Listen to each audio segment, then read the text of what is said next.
usual. Just so many things to do in advance.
Okay, there's a chat.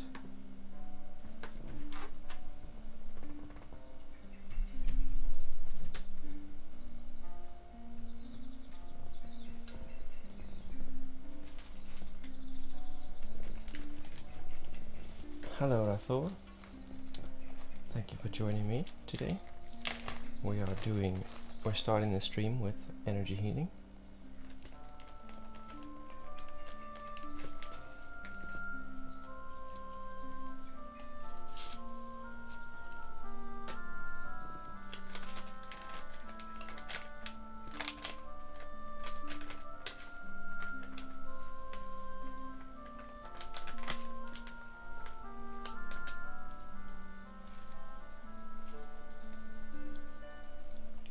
I'm doing alright today, thank you. I hope the same for you. Yeah, last couple of days have been a little bit hairy and stressful.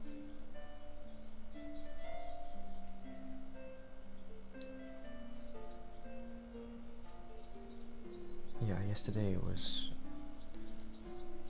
so much to be done, you know, there's never really an off day. So much to be done, and at the same time having all of these difficult emotions to deal with. Yeah, but today things are a little bit better. God's abundant blessings. Kopika Carol, welcome. Welcome, and thank you for joining us again. Anxious AP, welcome back. Nice to see you. It's been a while.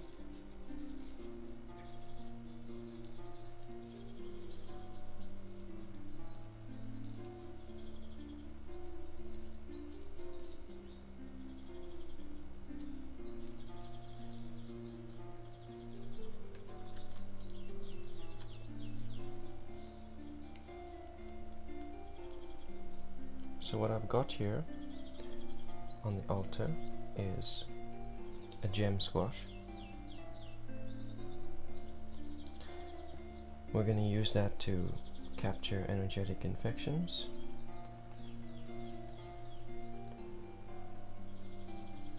Basically, there is nothing in the physical world that doesn't have its spiritual counterpart. That includes illness. When things happen on an astral level, the change happens immediately. It takes time for the physical world to catch up. But physical illness, they are the result of illness in the spiritual body, in the energetic body. It takes some time for the illness to correspond in the physical body. But much like your physical body, if you cut yourself, your body heals naturally. The only thing that prevents that healing is infection. It's the same with your spiritual body. If you receive wounds in one of your energy centers, your energy body will heal those wounds naturally unless they become infected. And they become infected with things like fear and shame and pride, resentment, and various other things. So the point of the gem squash is to capture those, it's like a body itself, the fruit. So we take the infection out of this body and we put it into that body, and then we allow that to disintegrate back into the earth. Once the infection is removed, then your physical body can begin to heal naturally.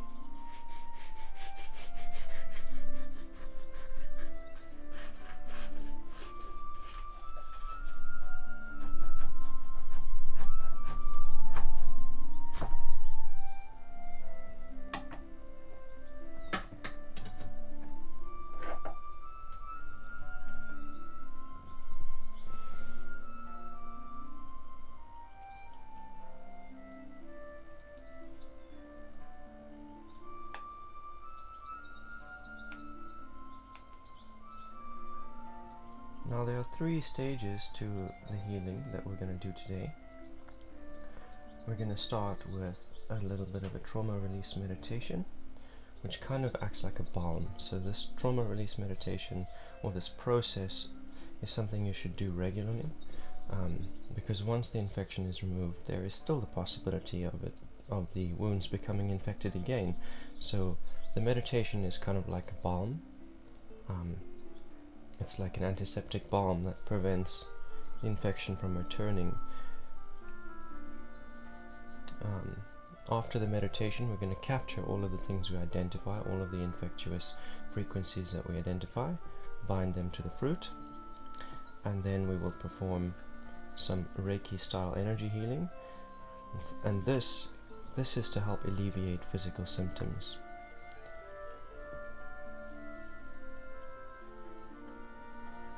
So with the Reiki energy healing, you'll have to go for regular sessions if you're turning to Reiki or energy healing as a way to heal yourself. It's something that people have to go for regular sessions to, and that's because it doesn't deal with the root. It doesn't deal with the root of the illness or the pain.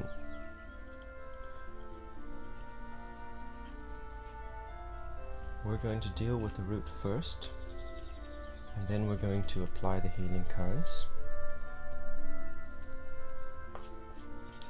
And in your own time, you can do the meditation whenever you're feeling triggered or whenever you're having a hard time, to help prevent the infection from returning, allowing your energy body to heal naturally over time. I had to cut this one quite wide because, it split when I was cooking it. So I had to cut it all the way down from the split. It's not ideal, but it will work.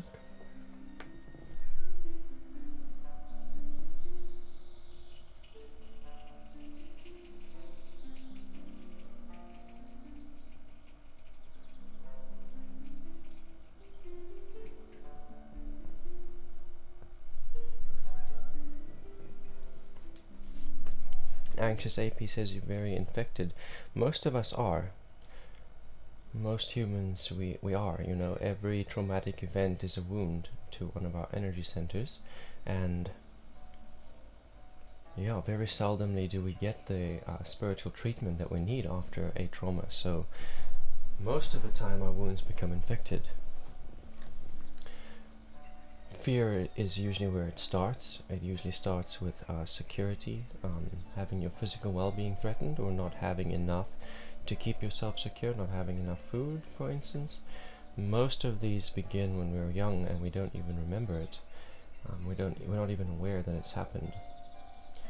But then that fear leads us to do things that bring us shame. We try to make ourselves feel better about the shame by believing in false pride. And so the infection spreads through each of the energy centers until you're completely caged by self-pity. And self-pity does not leave room for the spirit to heal you. Self-pity closes you off from that spirit. But anyway, if you'd like to join for healing, please speak this enchantment out loud. Bara, viko, jotta. I'll say it again. Bara, viko, jotta.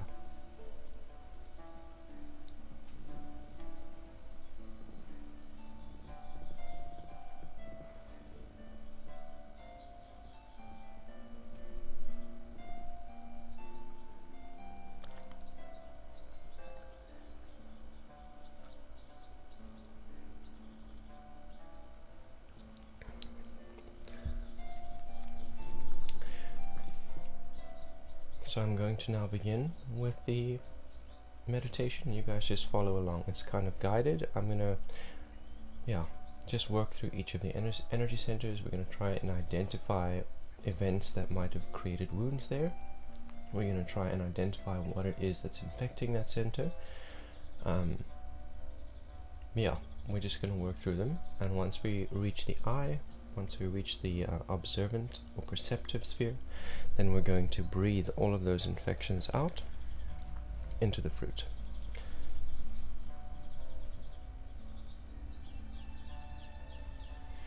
With each breath, imagine you're bringing energy in from the atmosphere, and as you exhale, you're moving it downwards to the space right between your anus and your genitals.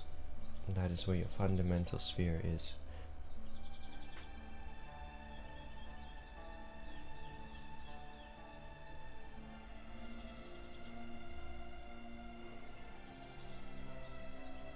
Consider events that wounded this sphere, events where you were afraid, the most frightful experiences of your life.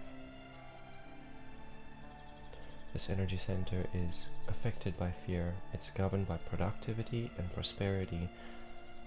It's infected by fear.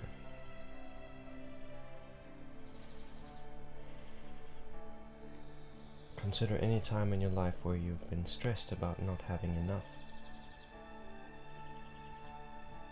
that you won't be able to secure enough to eat, or clothes to wear, or shelter.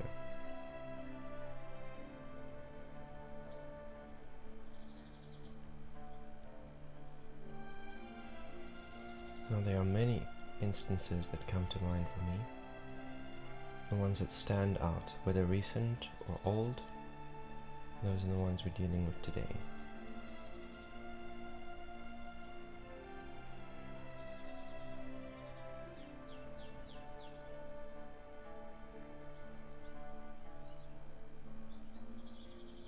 This fear of going out into the street, fear of being hurt,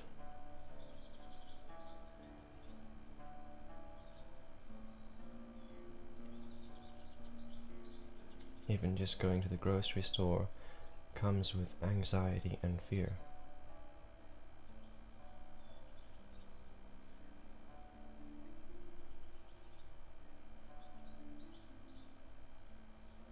Fear of abandonment.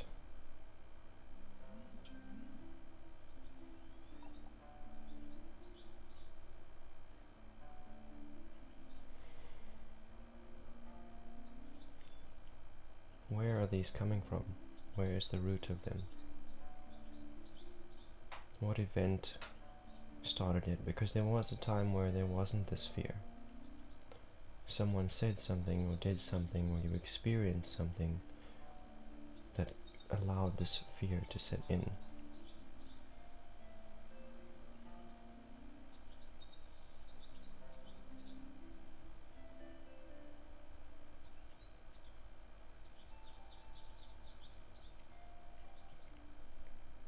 Acknowledge that it only requires productive action. If every day you fill your day up with productive actions, your security is a byproduct.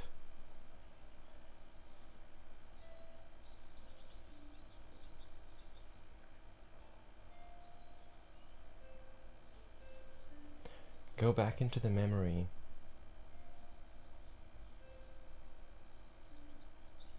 and speak to yourself. Say, come into the present. Look around us. In the present we are secure. We have enough to eat, even if it's not much. We have clothes to wear, even if they're not ideal. We have shelter over our heads, even if it's small.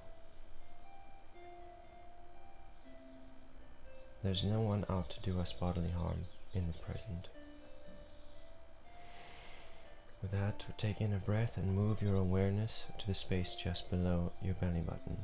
And as you exhale, allow all of your focus and all of the energy you're drawing in to move to that space. That is your creative sphere. Creative sphere, it governs your sexuality and it governs your creativity.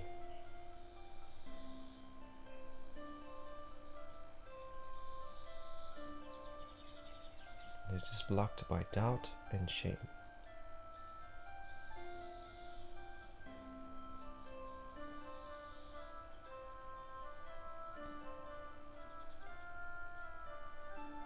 Now we observe any time that we allowed fear to justify a shameful action, where we've done something because we were afraid that resulted in shame.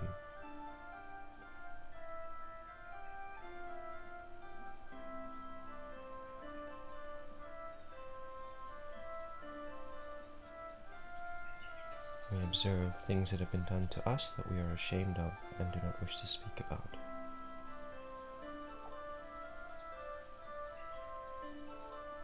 We observe the things that we don't do because of self-doubt.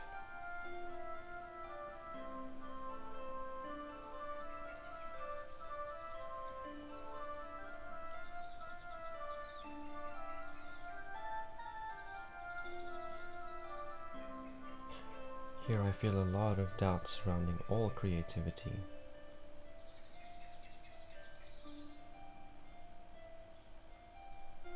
And this is from being shamed by others, not having one's creative efforts recognized or valued.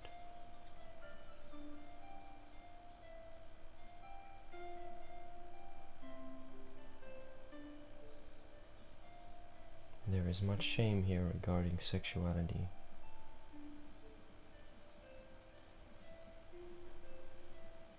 Regarding sexual expression.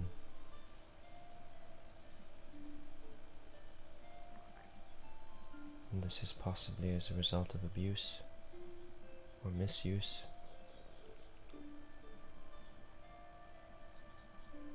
And also the projections of our elders, of our parents, and religious systems that teach us that this sexuality is shameful and should be hidden.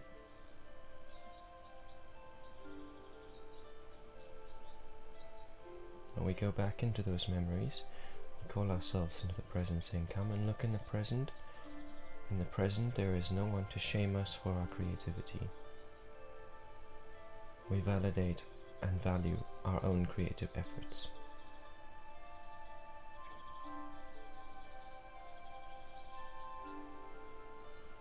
We don't need anyone else to validate us.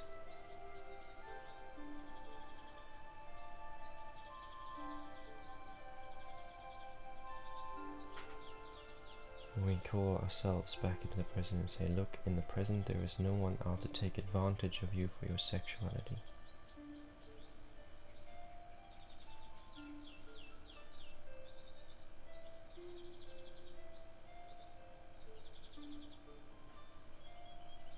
You've grown and you've learned a lot more about setting boundaries.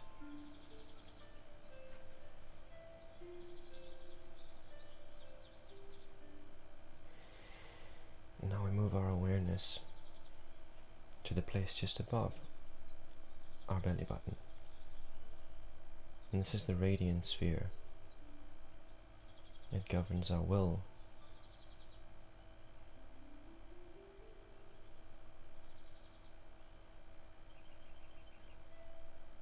In its healthy state, it is humble and driven, flexible and graceful. It's infected by guilt, and it's infected by false pride. It is healthy to take pride in one's creative efforts. It's healthy to take pride in one's ideal self and in one's spirit. It is not healthy to believe you are powerful or strong, or take pride in your ability to cause harm with your physical body or harm with your tongue. Vengeance is not power. Vengeance is not strength. It only leads to guilt and further feeds the infection. So we want to observe the events where we have done this, where we have oppressed and suppressed another's will, thought we were strong and powerful because we could give back what we received, could deal more damage than was dealt to us. And we look at the times when this happened to us and we had our will oppressed and suppressed as others hurt us physically, emotionally, when others tried to take vengeance, prevent us from reaching our goals.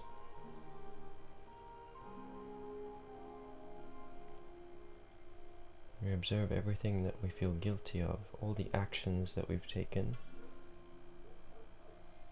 because of shame, trying to hide something caused harm to someone else, resulting in guilt, or when we were motivated by fear of not having, so we take a course of action that results in guilt, and we try to take a sense of accomplishment in that evil deed. And that is false pride. I feel venom here, like toxicity, like a serpent, toxic tongue, toxic character.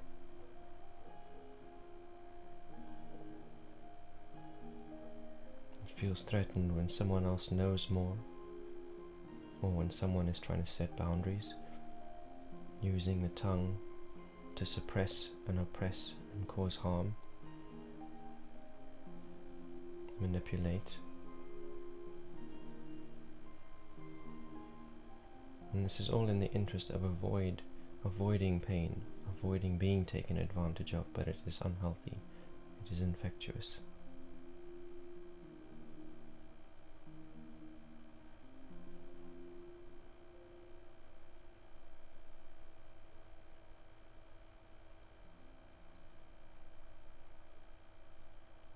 I feel my stomach turning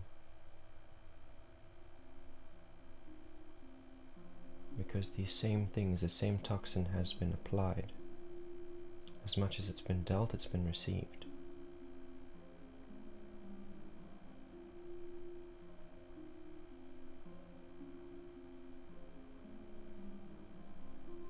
When we go back to the memories, bring ourselves into the present,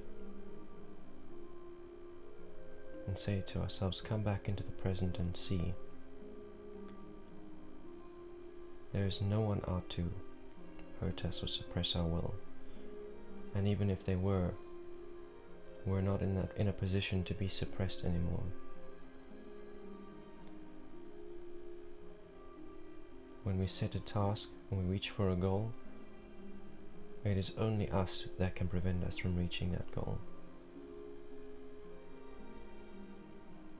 It might seem like others are responsible for preventing us from reaching our goal, but if we be humble, and if we be subtle, and if we keep our intentions to ourselves,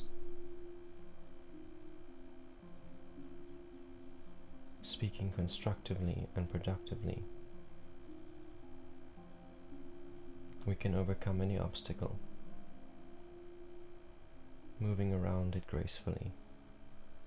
As much as the serpent symbol here is toxic, the serpent symbol is graceful and enduring, and subtle, unseen.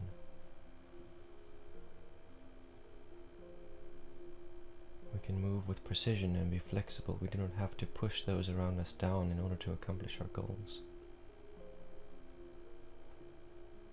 We can be flexible and allow our goals to support their goals, and vice versa, through humility and gracefulness, graceful precision.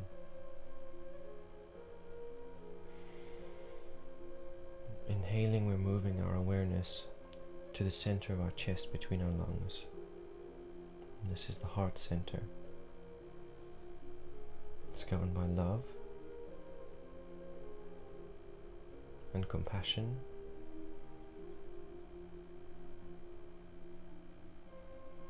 caution. It becomes infected by betrayal. It becomes infected by resentment and hatred.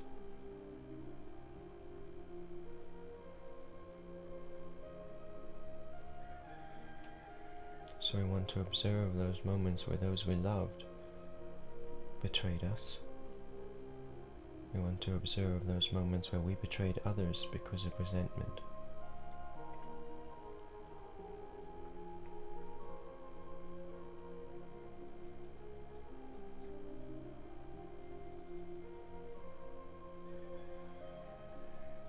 Things that others have done that have caused us to feel rage and resentment and pain, and moments where we have done things to others, to those we love, that caused them rage and resentment and pain.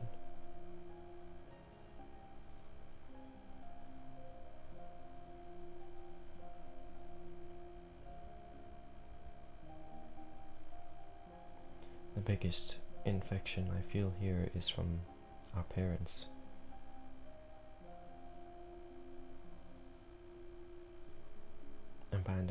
Abandonment and betrayal at the hands of our parents.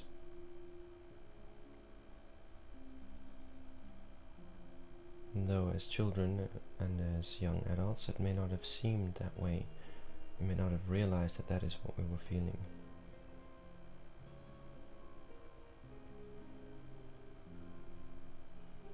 I feel a lot of pain here, heartbreak, betrayal at the hands of lovers, at the hands of partners in relationships.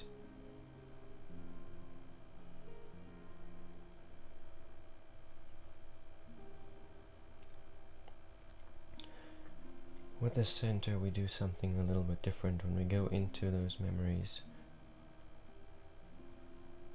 those painful memories, where we have done things that cause hurt, cause pain, when we have betrayed and caused rage. We ask for forgiveness. We look them in the eye and we say, please forgive me for the hurt I've caused you in your heart. Please forgive me for this betrayal. I did not know better at that time. And those who have betrayed us, we have compassion for them. We put ourselves in their shoes and we say, what led up to this? They were suffering.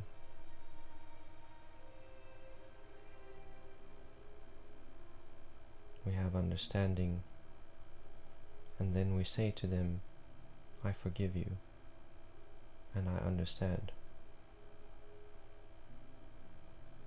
Though it's wrong, I forgive.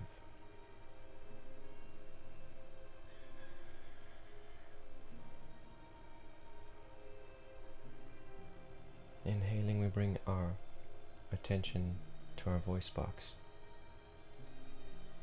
And this is the Expressive Sphere. It's governed by honesty and tact, infected by deceit and lies. And the lies we tell others, but most importantly the lies we tell ourselves. The stories we spin in order to justify our betrayals and our vengeance and our doubt and our fear.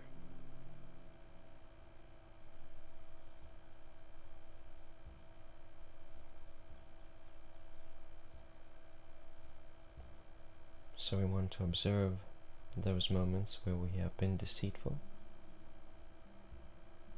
where we have told lies to avoid taking responsibility for our actions.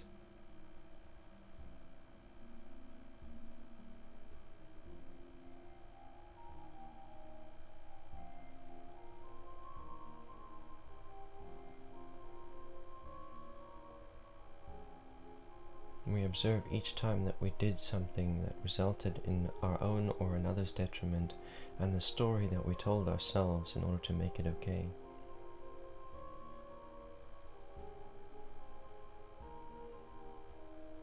We observe the times when we have been lied to and then discovered later that that was the case.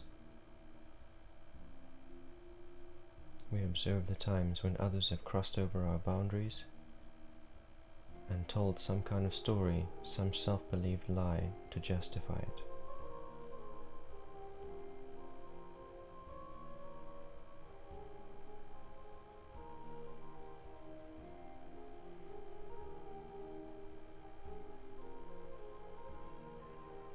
When we have told lies to avoid responsibility, someone else always ends up taking responsibility for what we did. It causes double pain. We experience shame, we experience guilt, and they take the fall. Double pain. So, we go back into those memories and we speak to ourselves. We say, hey, look, you're creating double pain for yourself, double pain in the universe. If you take responsibility and you just speak honestly and tactfully, you halve the amount of pain.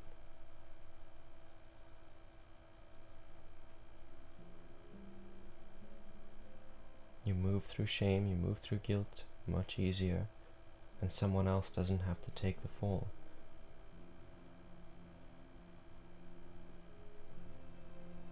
And with each mistake we can move forward more gracefully, more aligned.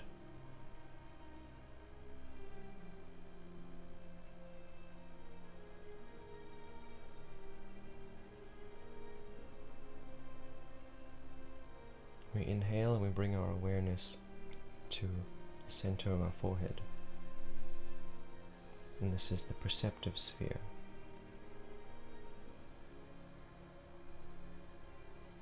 It's governed by discernment, self-awareness,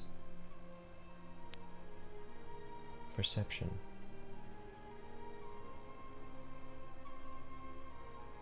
It's blocked by delusion and illusion.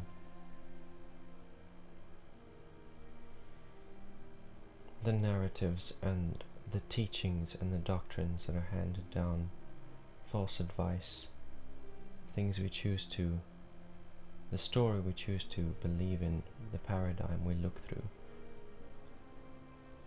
When our other energy centers are blocked by fear and shame and guilt and pride and resentment and deceit, then we see through those lenses.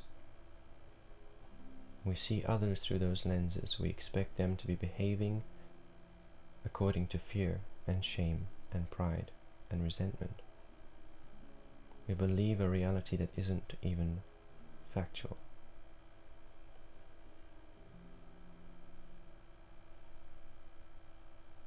Society spreads these delusions.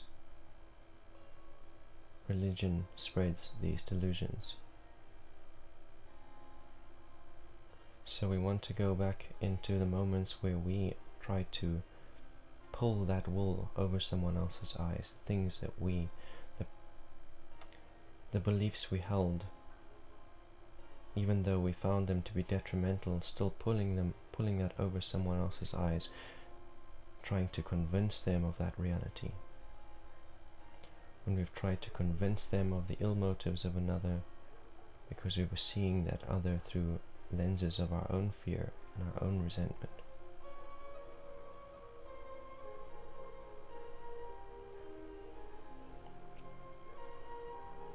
We observe the moments where this was done to us, where we found ourselves believing in another's false narrative.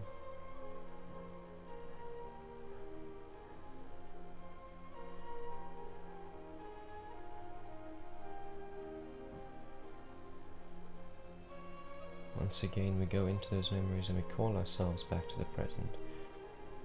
And we say, hey, look, we have grown, we are discerning. We do not need to rely on the teachings or advice of others. Yes, sometimes good advice is given, sometimes a good doctrine is taught. But the only truth, the only clarity is from within. We observe that story, observe that paradigm, that belief, that doctrine, and we say, okay, if I apply that to my life, is it going to result in detriment or beneficent? Or is it going to result in benefit? And that is discernment. And we have that inside of us. We can observe when we look at others and we perceive ill intent, we can say, is this us? Are we feeling afraid? Are we feeling resentful? Am I feeling guilty? Because if so, then this is probably a projection. That's discernment.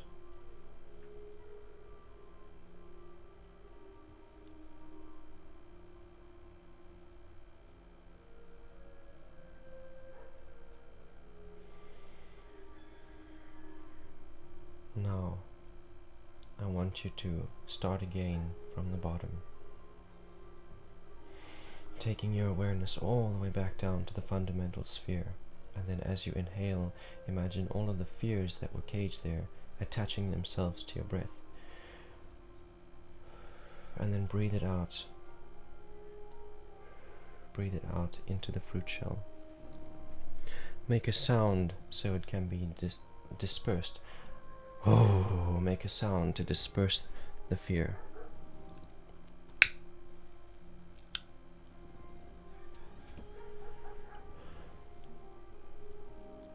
Two breaths for each energy sphere.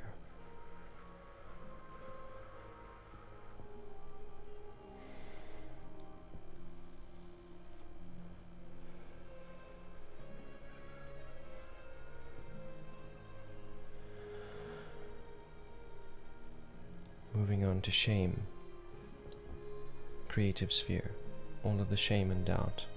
Breathe it out.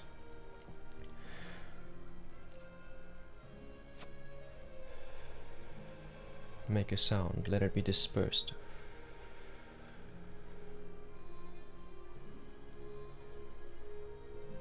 Our breath is creating a vortex here. Visualize it. The infectious energies and frequencies attach themselves to that vortex. They get caught in that vortex and bound to the fruit.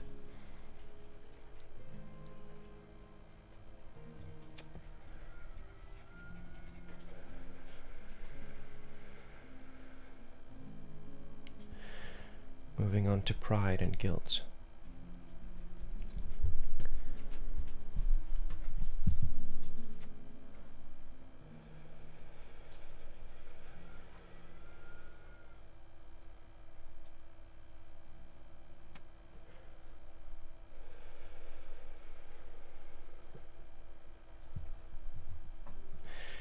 Now, the heart center, resentment and pain, betrayal.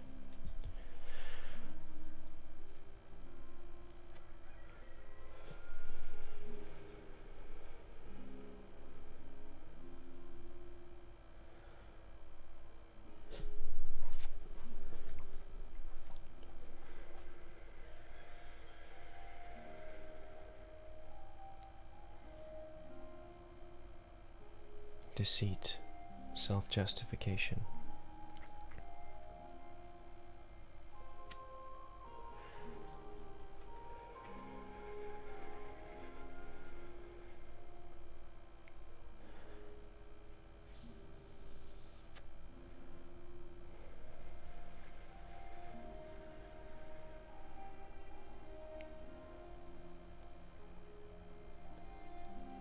Illusion, false doctrine.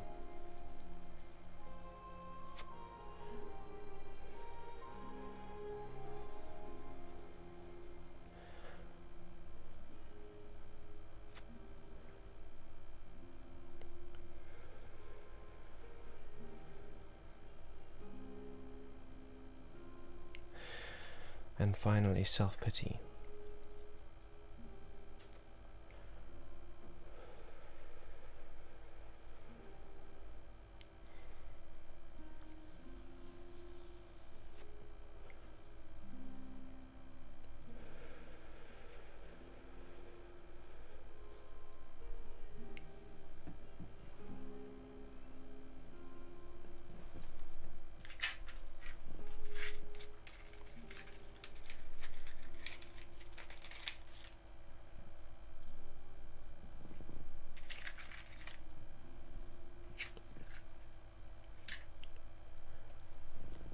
With this shard of the earth, I stake fear to this fruit shell. I stake shame to this fruit shell. I stake pride to this fruit shell. I stake hatred.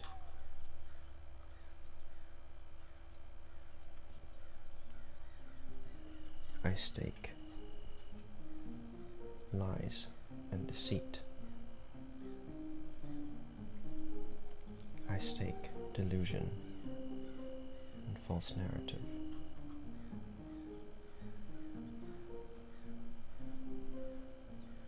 I stake self-pity.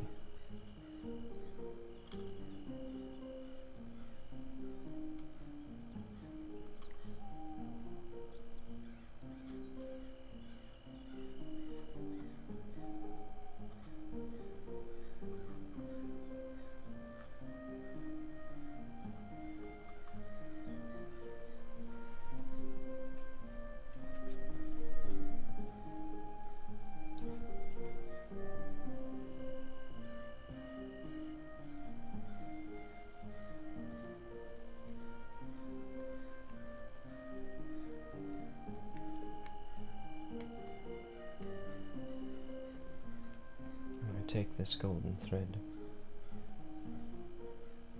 which is productive, which is creative, and accepting, and humble, and graceful,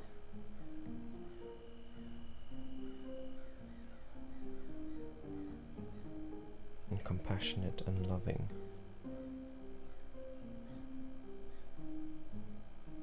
honest, tactful, demonstrating authentic truth,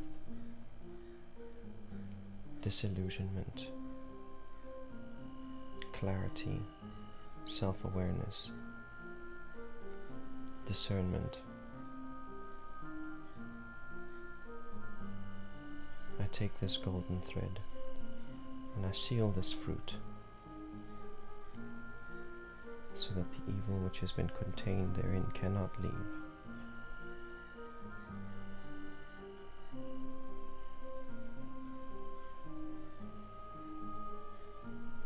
So that the ones from which it comes find freedom in their spirit.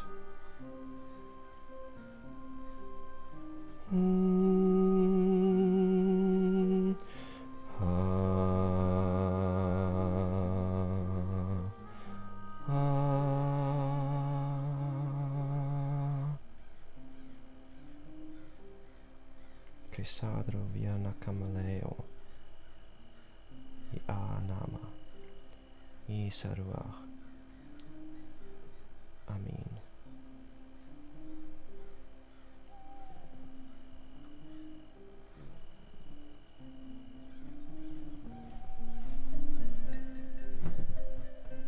I will place these foul infections on the altar as an offering to our ideal aspects. That obelisk on The altar is a symbol of man's ideal self, existing in that thread that I described as productive, accepting, creative, humble, graceful, compassionate, loving, honest, tactful, discerning, and free, ultimately free, connected with divine.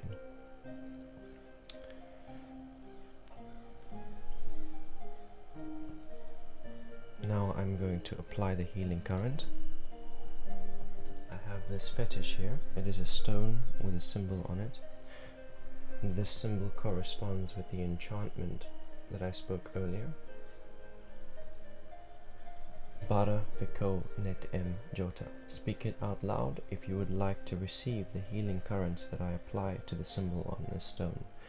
And to do this, I'm going to go back into my heart center, and I'm going to find my most loving memories where I knew for a fact that I was loved, or I knew for a fact that I was demonstrating the symptoms thereof, or if I was experiencing compassion or demonstrating compassion. Emotions power magical technology the way electricity powers mundane physical technology.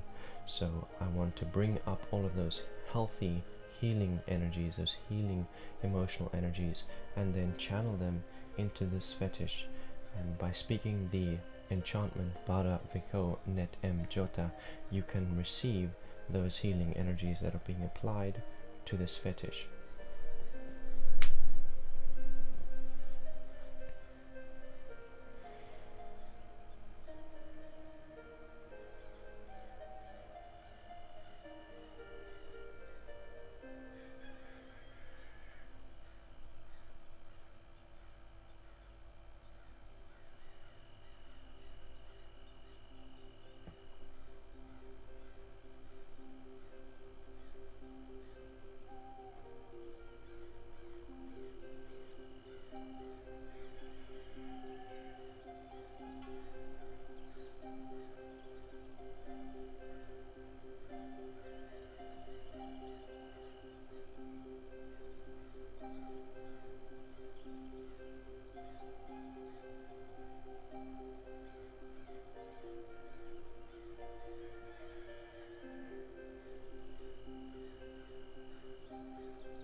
The first thing that I feel here, the first pain that I feel, is body cramps, muscle cramps, muscle ache, spasm.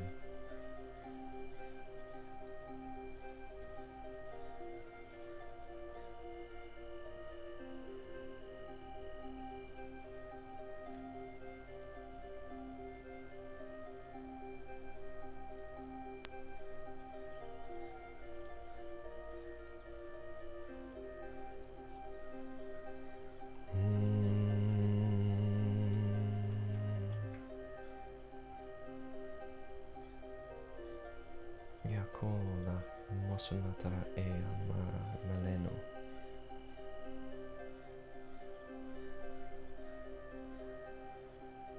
Gia Isa.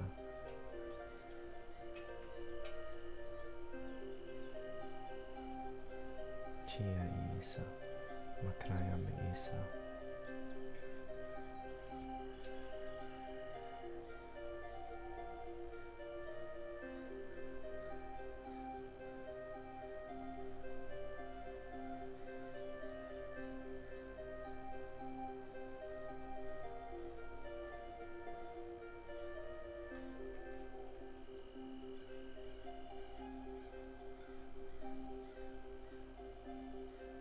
The next thing I've become aware of is reproductive difficulty.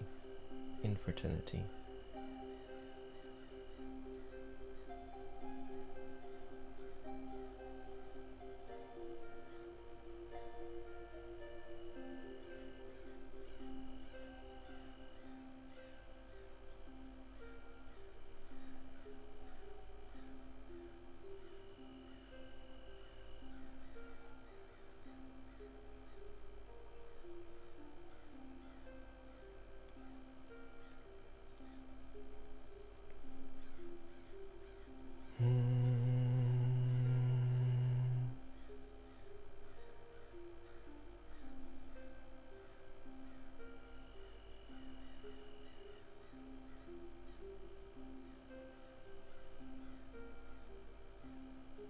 Nos no dalmakai siakora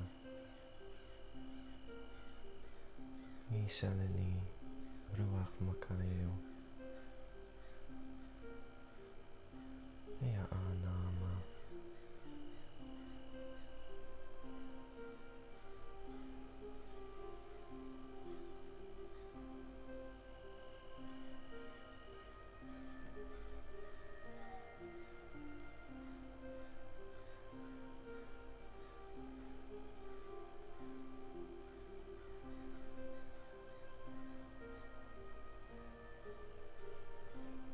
Fama lateo nakai Ach Mahraena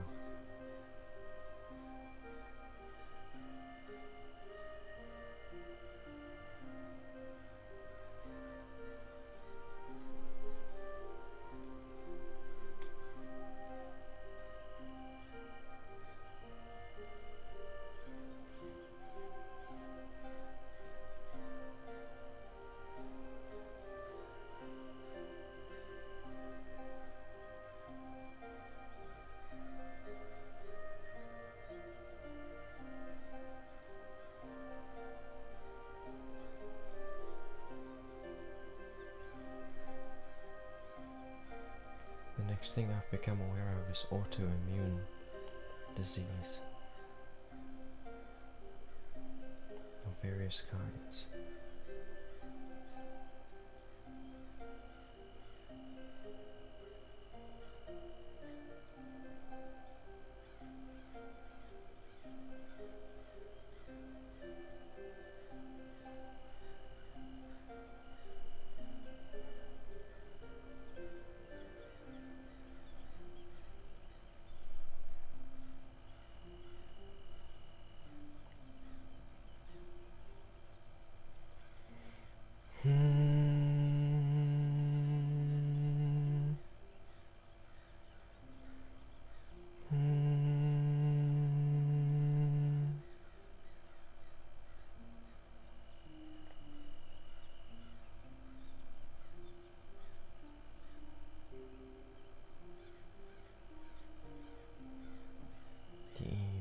Snashnakaya Molonafaka Ari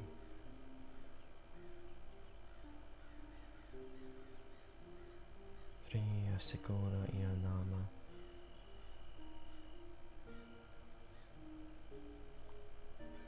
Nufa'a Lerua Khame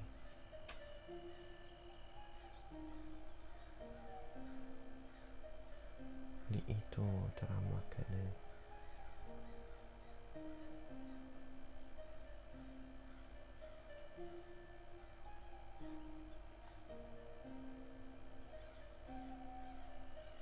Shumasanaki Ido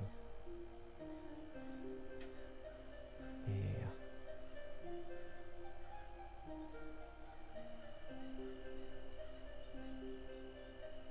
Krisodra manana fish no kaalet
Resanda Chenak.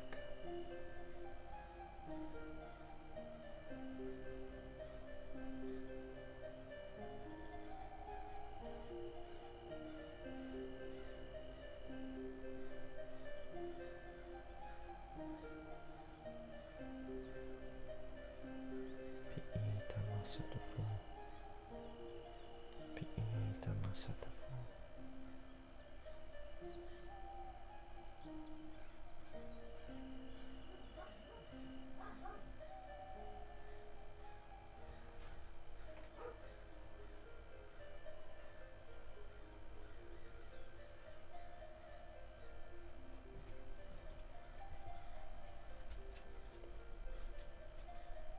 Anama Corona Nabatise. Yesu. Amen.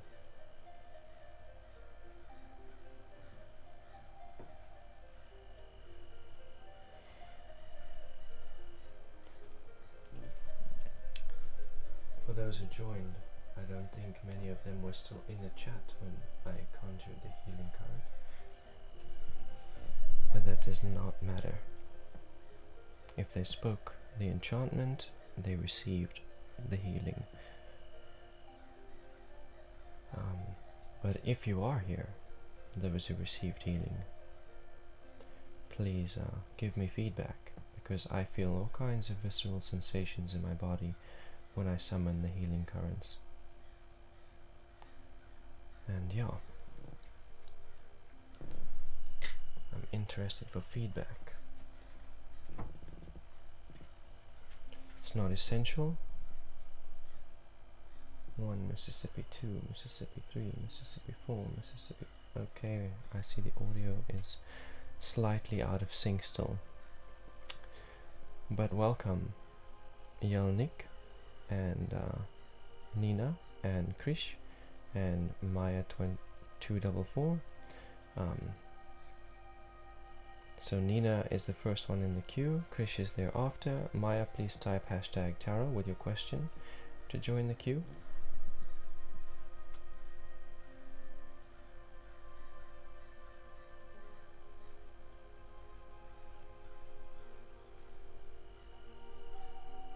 I'm going to start the countdown for the tarot. Excuse me just a sec.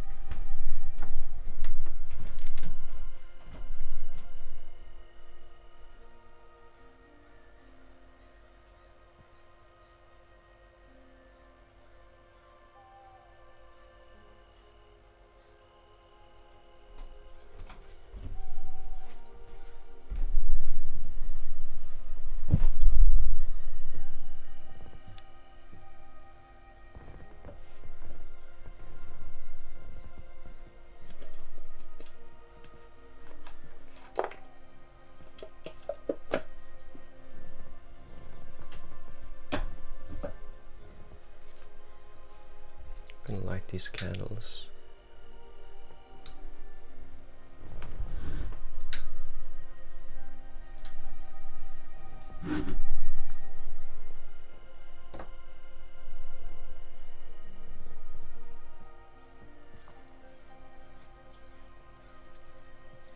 Varying Redbird, did you join us when there was just a chair, an empty chair again?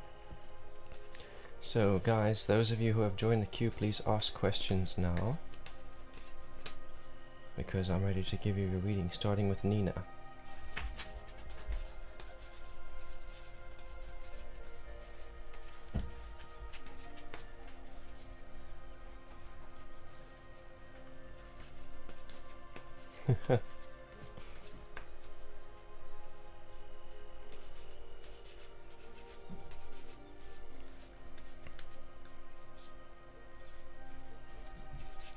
Nina wants to know what is her current level of awareness and awakening.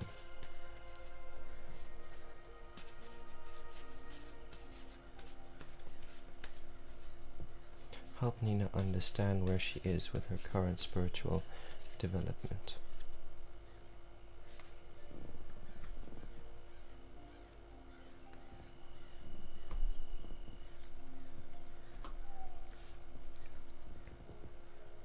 Past interval card.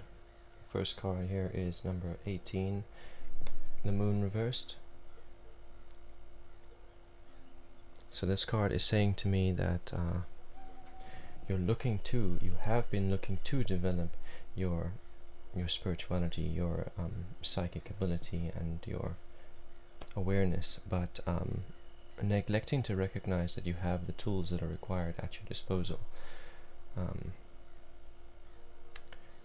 Yeah, there's like delusion, there's like illusion, giving yourself illusions, saying that you have a certain amount of awareness or a certain amount of development, but not actually applying the tools like meditation and divination and all the research that you've done. Saying, oh, I'm an empath, or saying, I whatever, giving yourself an identity that's based around some kind of ability that you're not actually developing. Now this is something that's coming to a close. That is your past interval. In the present I have the Fool.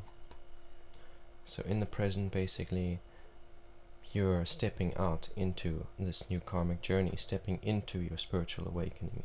You're waking up now, waking up out of that illusion, actually recognizing that you had tools to develop your intuition and to develop your abilities and your spirituality all along, and that you can actually begin applying them in order to realize the development you seek. Also realizing how little that you actually know, and that spirituality is innate in everybody, not just in certain people, and it's something that has to be developed. It's not something that just like some people are born as empaths. No, everyone has the potential for empathy, and empathy is actually a very powerful ability, and it's something that can be developed, and the realms of what's possible with empathy are endless. So realizing that you have only just seen the tip of the iceberg in the present, maybe being a little bit silly in the way that you're going about things, but this is to mask your insecurities. Insecurities about your looks, insecurities about your abilities and your knowledge. So you just, everyone around you seems to know so much more and be so much further in their practice, so it's a little bit intimidating, but you're stepping out there anyway. You're full of the potential that's necessary in order to find the development and the outcome that you're looking for. Future interval card is the Seven of Swords, reversed. So what's about to open up for you is a bit of overwhelm.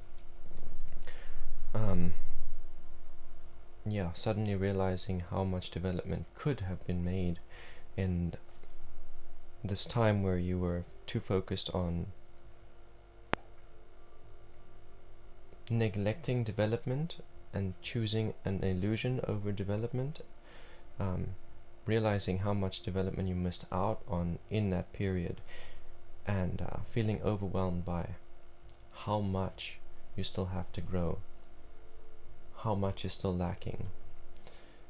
Swords is talking about intuition and purpose and spiritual tools.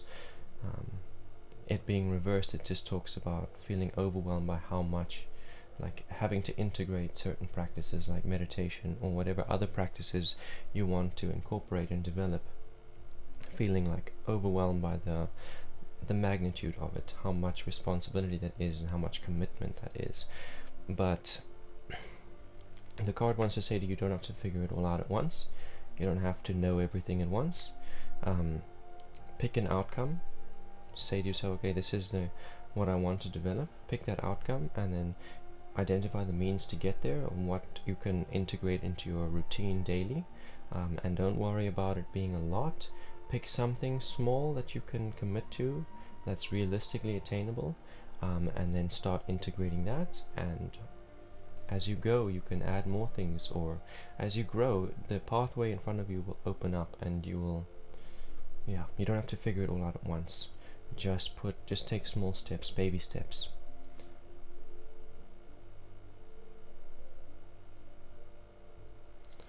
No, I don't see that someone wants to work with you. That's not what the tarot is saying.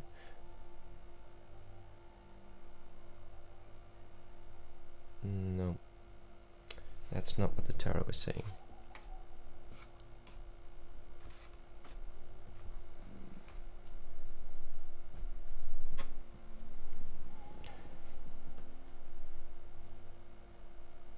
The tarot basically said to you that you've had the tools you need to develop and grow in your spirituality all along, and that you're at the beginning of your journey, and that those that you meet and those around you who are doing similar practices and similar development have been there longer and have grown more, but that doesn't mean you're not going to grow to that same level. And it's saying to you, as you step out into your practices, don't let overwhelm discourage you. Just take baby steps. Incorporate the practices that you can incorporate that are reasonably attainable. And that is your reading.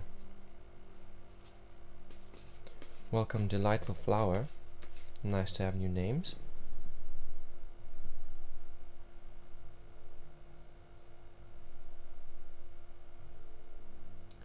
So up next in my queue is Krish.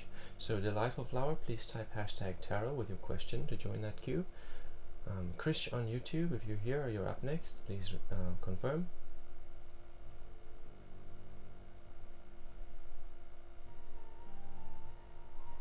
After Krish is Varying Redbeard, Mr. Redbeard.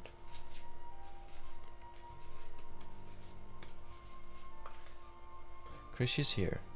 Awesome. So you can let me know what your question is this time, or you can say you'd like a general reading. Just let me know.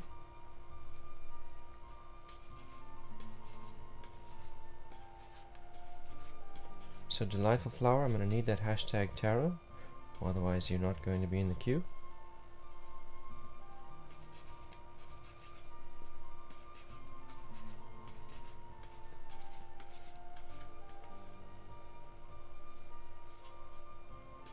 May I know what will I get a job in 3 months, and what job? So that I'm going to change that question,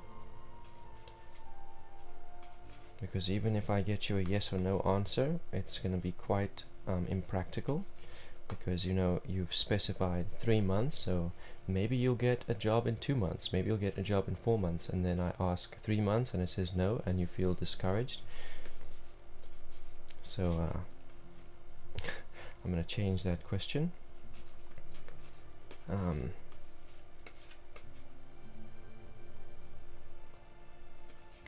How can Krish manifest occupation that is authentic to who he or she is?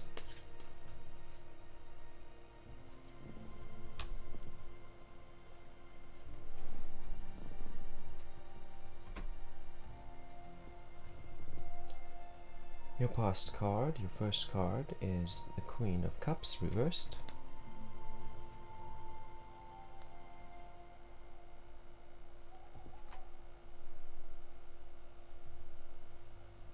Basically, this card is telling me that you've had an attachment to the outcome.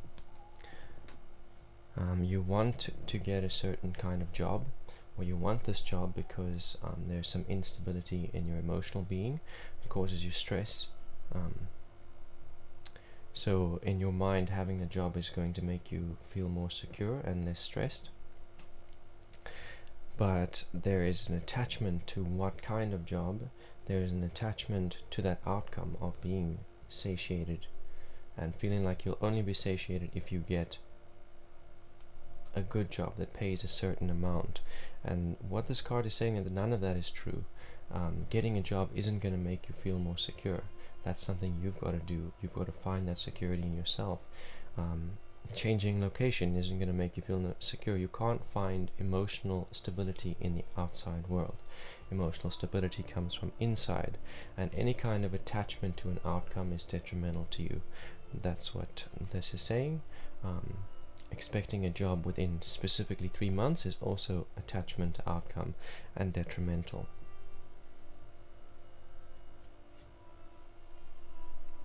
In the present, I have number 7 of the trumps. It is the Chariot reversed.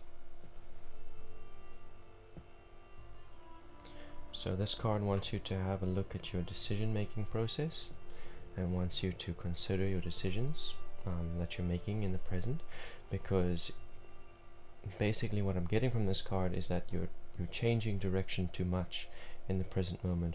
1 minute you're looking to apply for this or do that, and then the next minute you're trying to create your own security, and then the next minute you're changing your mind. You're just flipping back and forth, and that will leave you at the starting point. If you pick a destination and you start moving towards it and then you change your mind, you go back to the starting point. Everything that you've invested into that one outcome gets lost. So this card basically wants to say to you, pick a singular outcome. Pick what kind of job you want and work for it. Work towards it, apply for it, look for it. Make that one outcome happen. And it doesn't even have to be a job. If you want to secure yourself and start a business venture and you choose that, stick to it. Just stay with whatever decision that you make. Stay, because changing your mind takes you back to the starting point.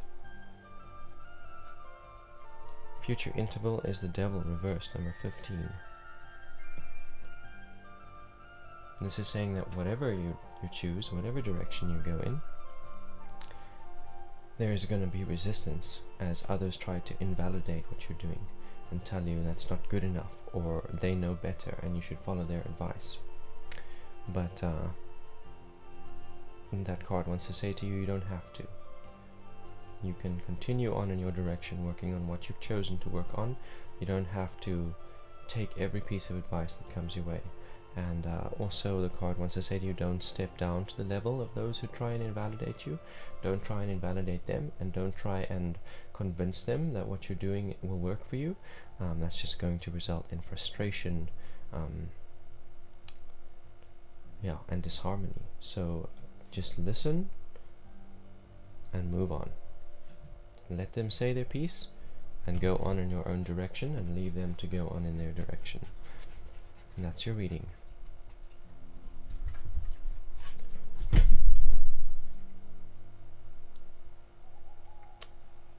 So next up is Varying Redbeard. Welcome, Gemini. I am doing well, thank you very much for asking. And keep up with Kefian. Please type #tarot to join the queue along with your question. So your question's already there, just give me that hashtag. Thank you very much. And Varying Redbeard, you're up.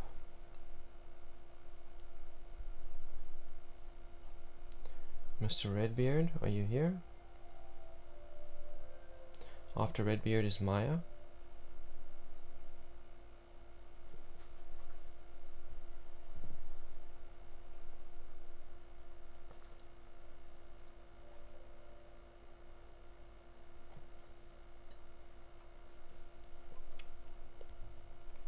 Thank you, Kefian. Much appreciated. Okay, moving on from Redbeard. Maya, are you here?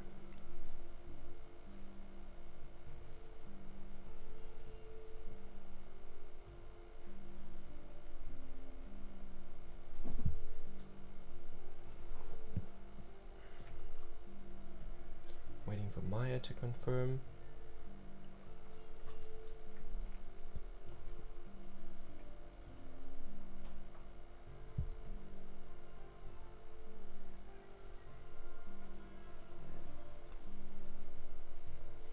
Maya 244, yes.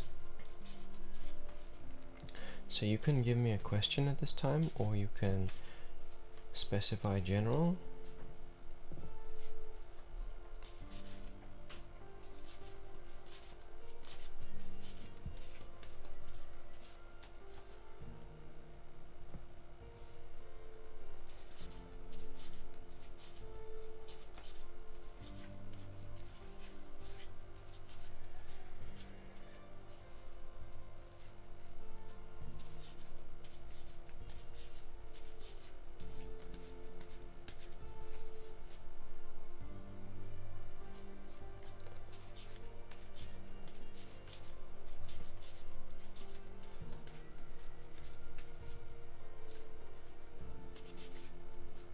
Is there anyone that Maya and the one known as B need to be wary of?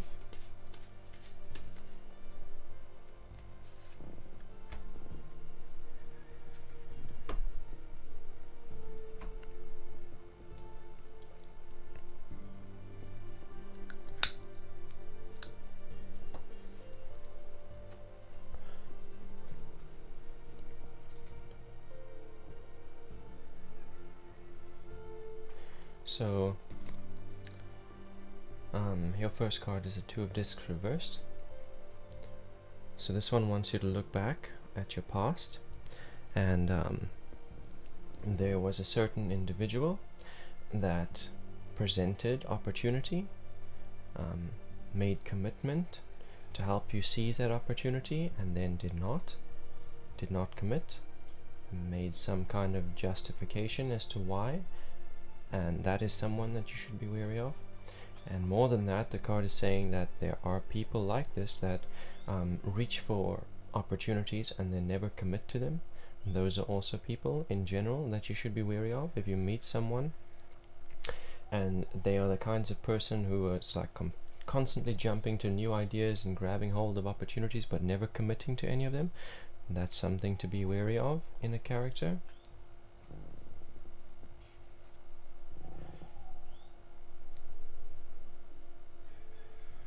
Okay, your present interval is the Emperor reversed. So this is saying that there is a man in your life in the present who is toxic, manipulative.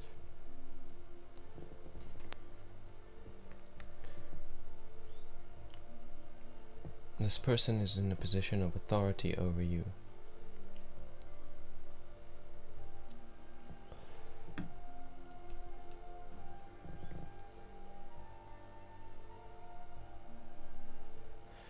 They contribute to your security, but they use it like a tool to keep you under their thumb. And this is something to be wary of. This is something you should actually be taking action to cut out of your life.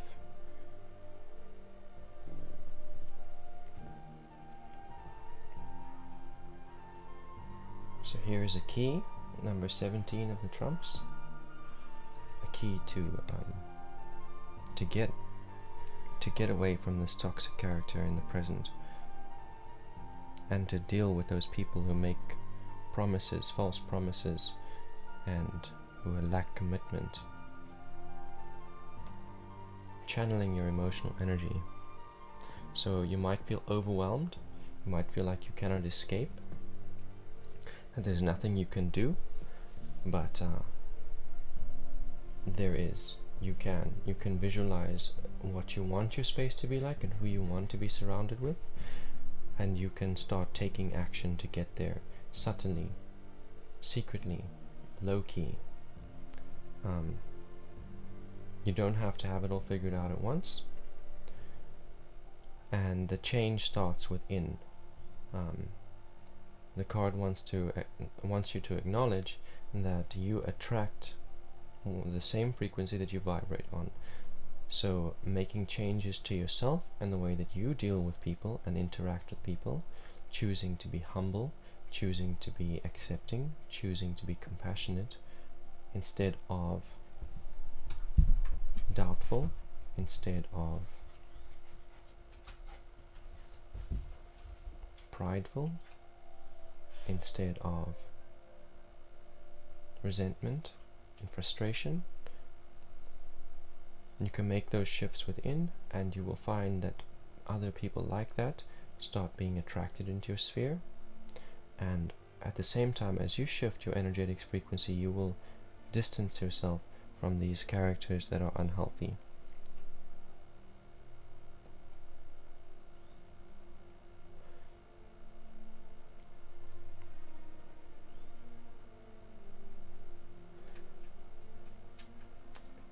And that is your reading. Welcome, Gandalf the Beach. I'm doing alright today. I hope you are too.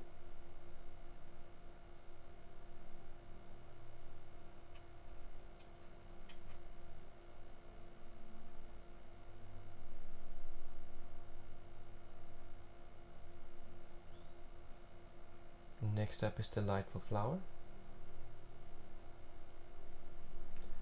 So Delightful Flower, are you still here? Your question was Karen's current feelings towards you.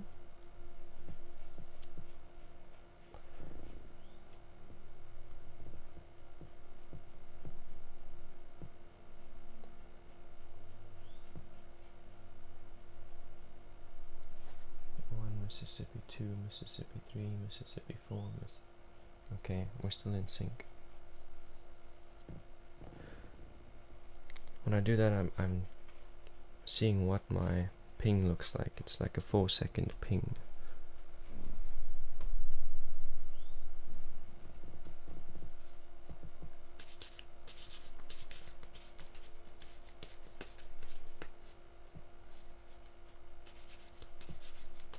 How is Delightful Flower currently perceived by Karen?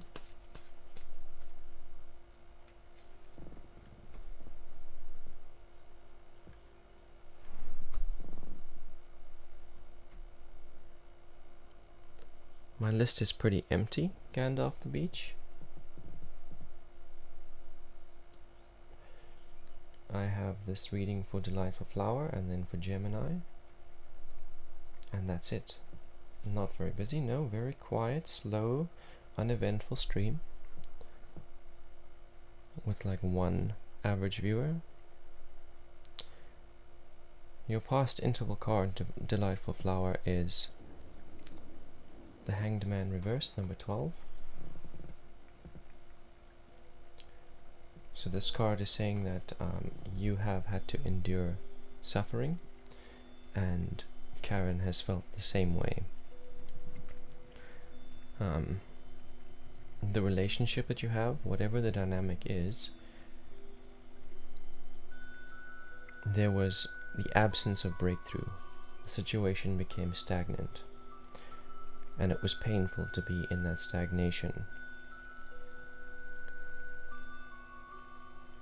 The stagnation came because of challenges that were being neglected, difficulties, obstacles that were coming up, and they were not being communicated. They were being swept under the carpet and kind of ignored. But the suffering became too intense at some point. The frustration, all of those things burst forth. They burst onto the surface, and there was some disharmony and some, just like passionate encounter, but that did bring some kind of breakthrough.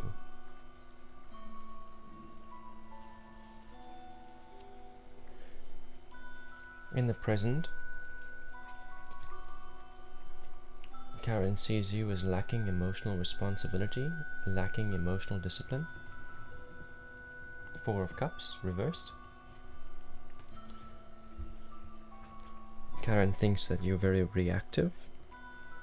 If you get triggered, you take it out on everybody around you. Make everyone else responsible, blame the environment, blame other people.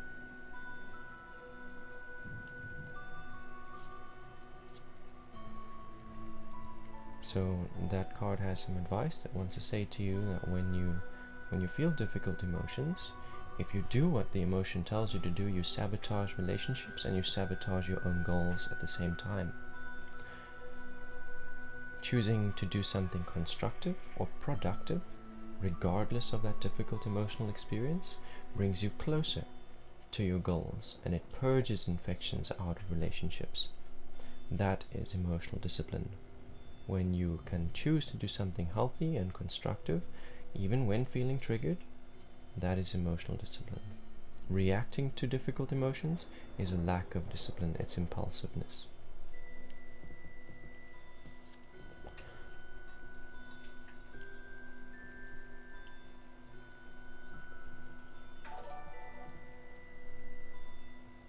Thank you so much, Maya.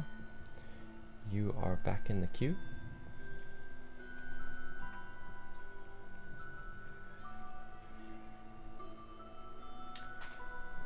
The future interval for Delightful Flower is number 5 reversed.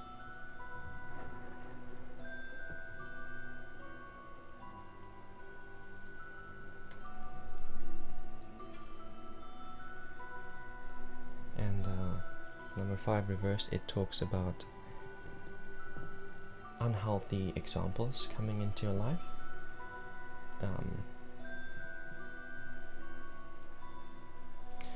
It wants you to be aware of that. It wants you to be aware of the teacher archetypes that's about to open up for you. Is that there are going to be some teacher archetypes who want to lead by example or become like role models, but to be mindful and discerning of what they're teaching and what they're offering, because it might be to your detriment. Having some discernment there. That is something that Karen has seen in you in the past, that you have had a tendency to follow unhealthy examples and try to embody unhealthy characters. So yeah, what's opening up is that there are going to be some new influences. Be discerning of those influences and don't succumb to false narratives or unhealthy teachings. The card wants to say to you, be the example that you wish to see. Be the example that you don't have. Don't look for it somewhere else.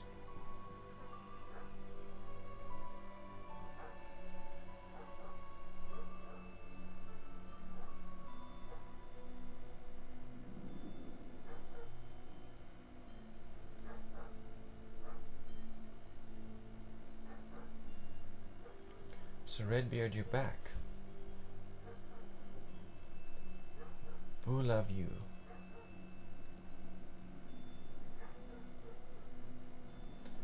The next reading goes to Maya. Maya has sent a priority tip.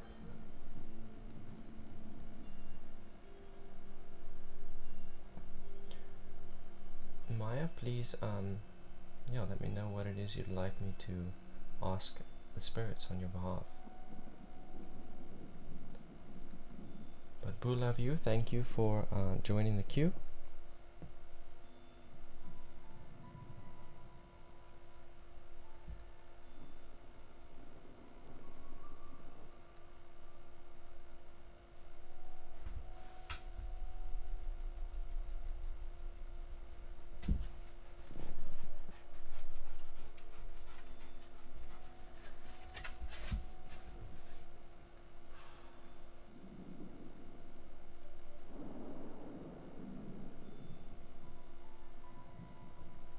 Welcome back, Milton.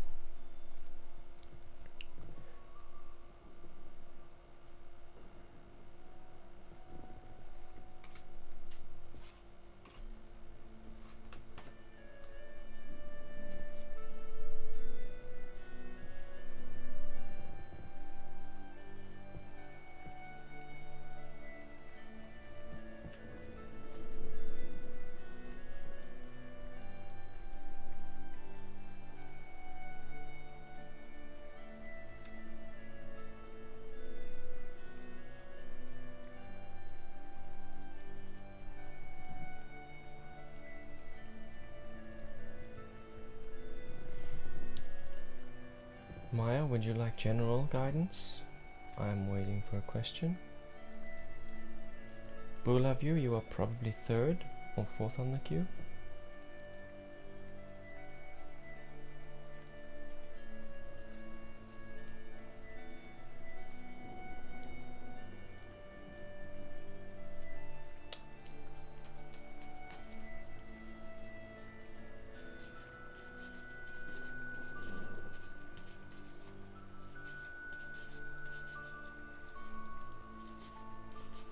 Assuming that Maya will be back soon. Had to leave the video feed in order to send that tip.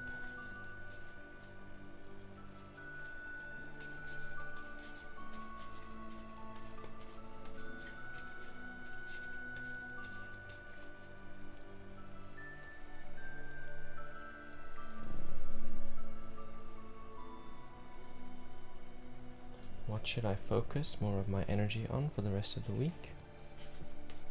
That's a good question.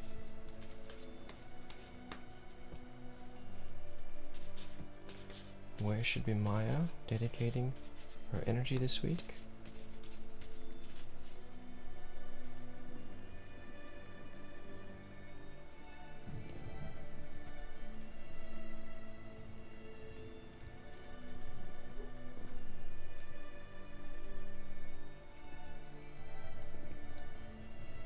Your first card here is the Princess of Discs reversed. So this card is saying that in the past you've had difficulty working with others.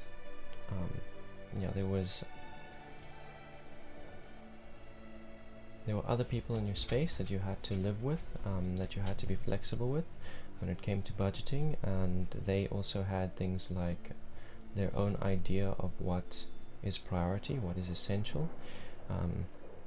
It's much easier when you only have to consider your own needs, or you only have to consider your own security, but then when there are other people involved, then flexibility is required, but you had some difficulty with that in the past. So this card is coming up to say to you, work on that. That's something that you could be working on this week, is trying to secure yourself and others, working together towards security, together towards creation, whatever it is whatever your projects are, to work together with others, those that are in your space, and face that challenge that you have inside where you prefer to do things of your own and on your own. Allow your creative process to support those around you and vice versa. Present interval is the Two of Swords. So this card is saying that you have been neglecting your education, and recommitting to that is something you should be focusing on this week. Basically, the Two of Swords talks about opportunity for knowledge, opportunity for academical spheres. It's like Swords is all about academics and logic and reasoning and knowledge and learning. And two is potential. When this card is reversed, it indicates a lack of commitment to that potential. So you have opportunities to increase your knowledge and further your education, and you have been doing that, but this last week you've been neglecting it, and so you should be going back to that and focusing your energy on that. Again, allowing yourself to be supported by those around you. You can learn from them and you can help them out as well. Talking about your study notes or whatever, just allowing their process to further your process and vice versa.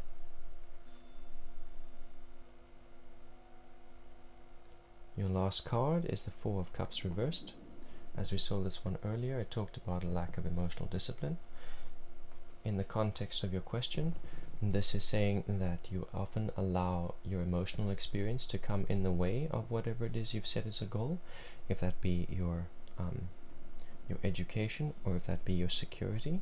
So basically that's saying what was an obstacle for you when working with others were things like triggers, emotional triggers, so having a difficult emotional experience when trying to work with others, or things they say, or opinions they have, or actions they take, or what they consider priorities not gelling with yours, and then that creating frustration, and so separating yourself instead of finding a way to collaborate. In the present as well, allowing things like depression and hopelessness to separate you from your studies and your education, to demotivate you. So that's another thing you could be focusing your energy on in this week, but this card is talking about more than just this week.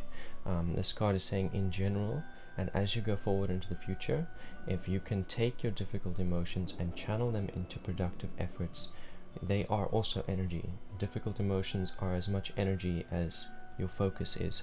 So you can take that difficult emotion and you can use it to motivate you to study. You can use it to motivate you to be flexible with those around you.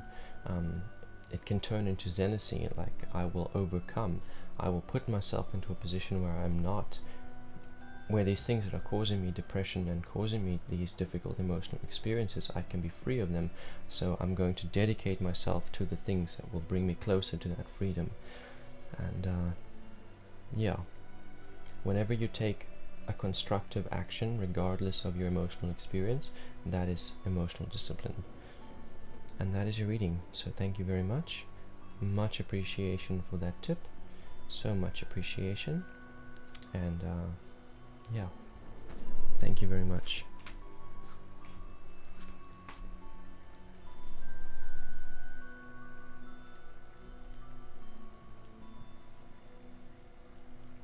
Next on the list is Gemini.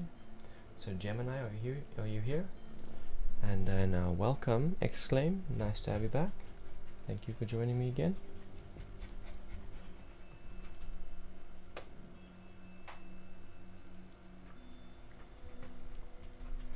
You're welcome, Maya, and thank you.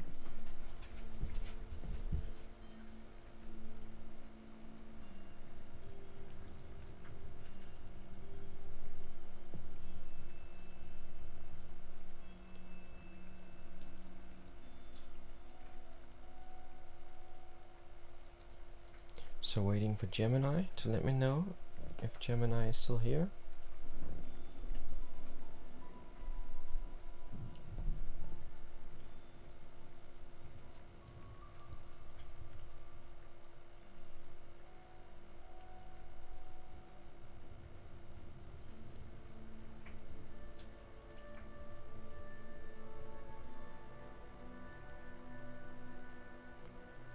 All right. Keep up with Kefian. After Gemini is Kefian on YouTube. Are you still here, Kefian?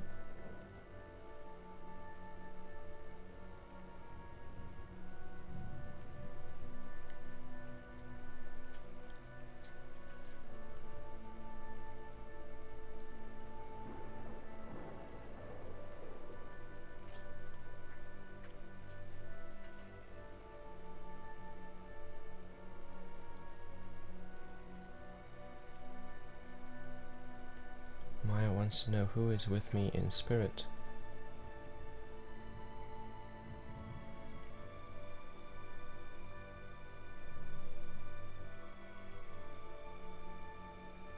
I don't want to disappoint you, Maya, but I do only give one free reading per person, and you've already received your free reading. I know you did just tip me to receive a second reading. But yeah,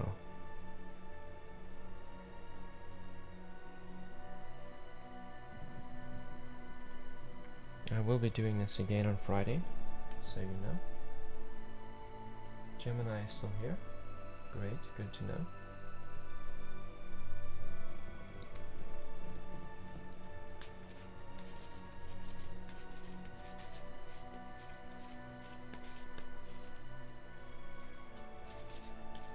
Thank you, exclaim. I got you.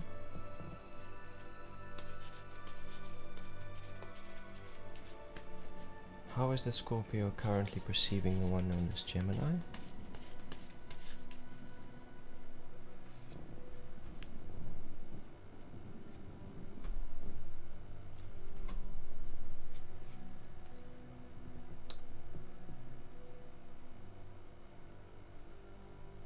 Okay, so your first card is the Emperor, reversed.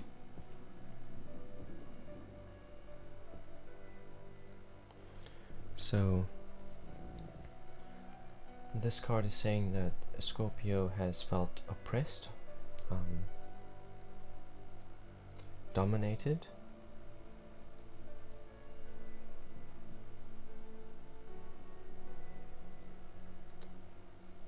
and Scorpio feels like you have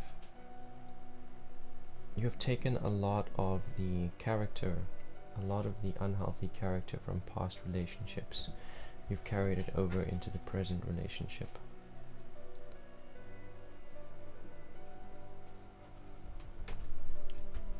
What I'm getting from this card is a very suppressive energy. He kind of feels like there's nothing he can say that's right or do that's right. It's not enough. That you're always right.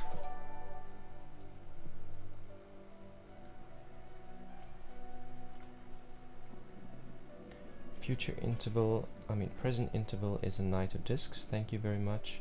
I think that was Maya.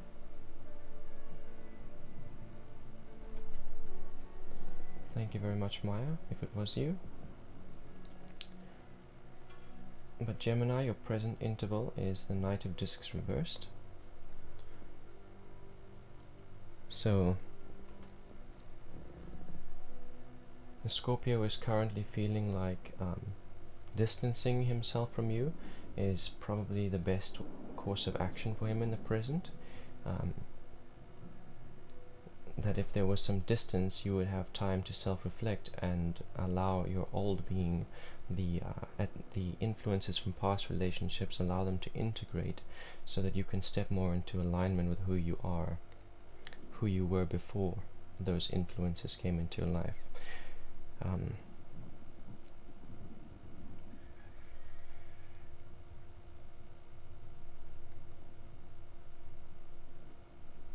He also feels like the relationship is over, like you've said something, or he's perceived something in you that has like made him close his heart. Like in his mind he's like, this isn't working. Whatever it is that's going on here,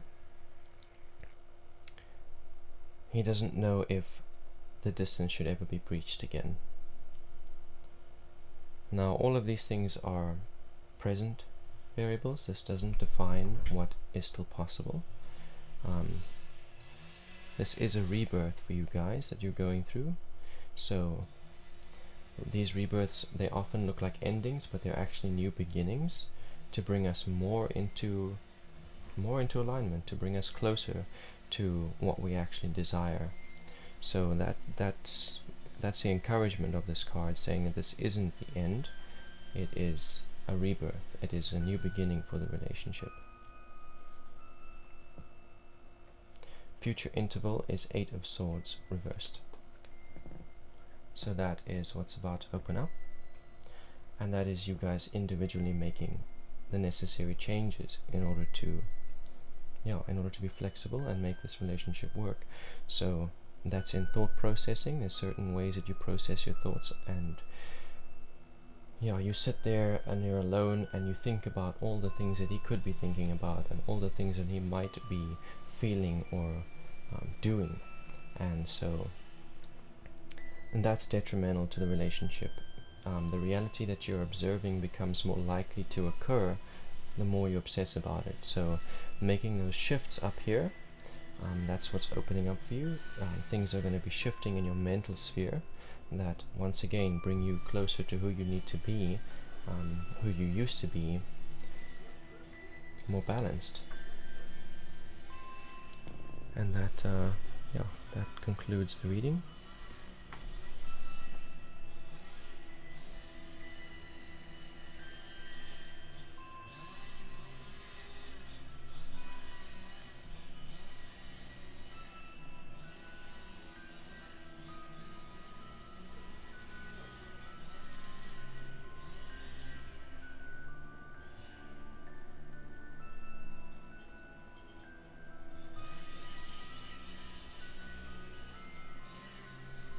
Welcome, Gemini. So Maya is up next again with another priority tip.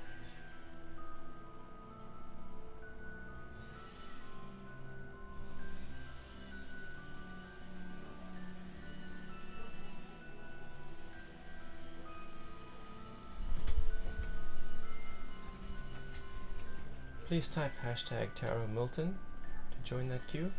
And Mariah, same thing. Please type that #tarot to join the queue. Maya wants to know who is with me in spirit.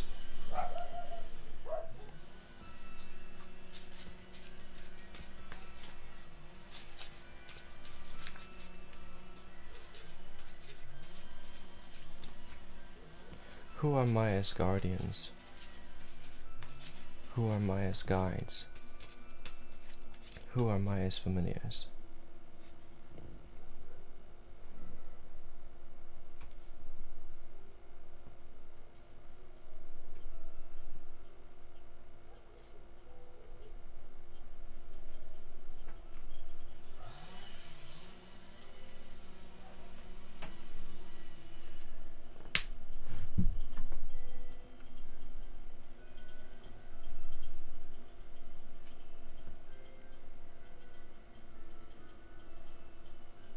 So the first card that I have for you is the Princess of Discs.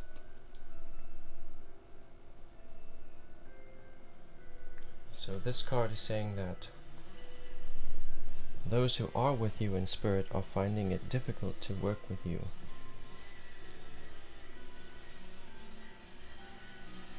Difficult to get through to you. Little intuitive nudges are given, little messages are dropped, little synchronicities are shown, unexplainable coincidences, but you have a tendency to downplay them and walk past them and ignore them.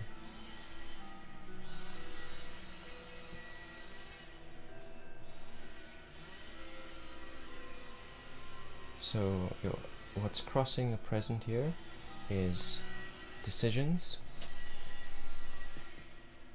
You have decisions to make, and you're asking your guides for clarity, and then they're giving you clarity. Your decisions are regarding your physical health and your physical security. You're asking your guides for clarity, and then overlooking when you do receive answers, overlooking those answers.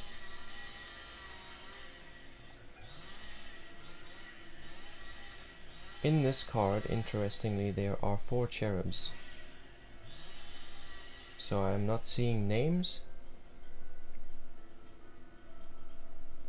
but these are angels.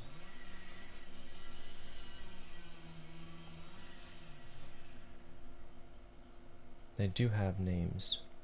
They are astrological signs, in fact. We have Taurus. We have Leo. We have Aquarius.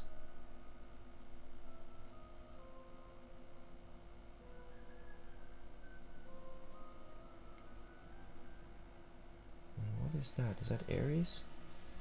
Yes, it is. So those are the names that they're known by when we see them in the sky. Same symbols. These guides, they have the same energy as those zodiac.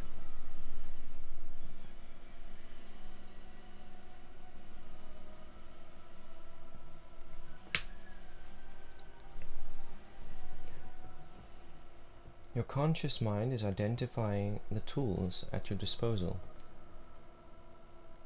You're identifying your intuitive tools that will allow you to interact with your guides.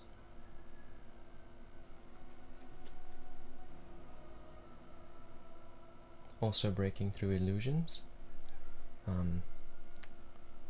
re-examining what you did understand your intuition to be, when you listened to fear, or when you mistakenly believed fear was an intuitive nudge and then it didn't turn out so well, or when you thought critical analysis was your intuition. Basically, you're breaking those illusions, and realizing that you actually have tools in order to interact with these guides. That when you do ask them for clarity, they do send signs, and shifting your perception, shifting your attachment to outcome, not having an expectation of what their sign is going to look like, will help you see the signs when they come into the present.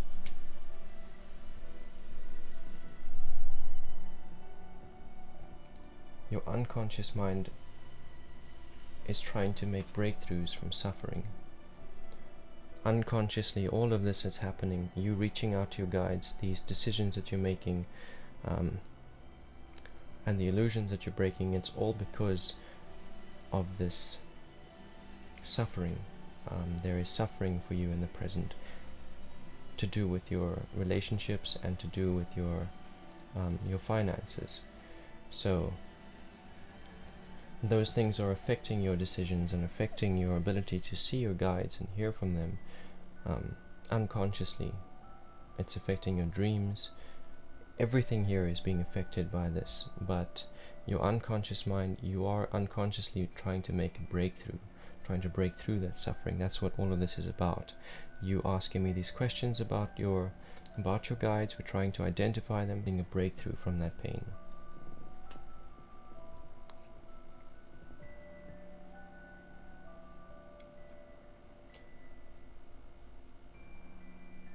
things that are closing is the Lover's card.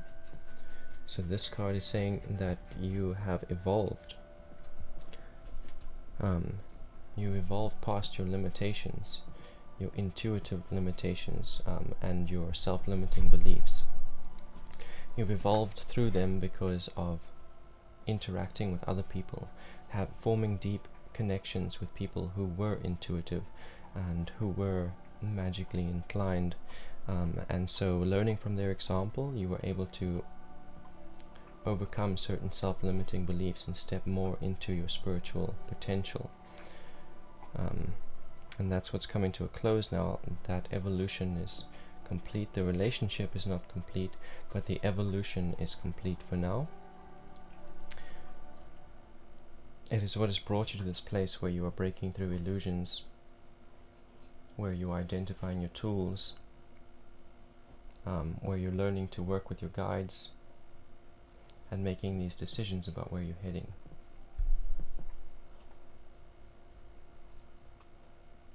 Future interval and things that are opening up.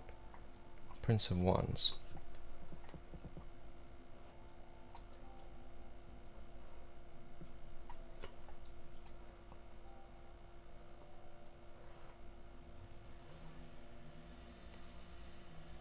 And this is about finding that breakthrough from suffering.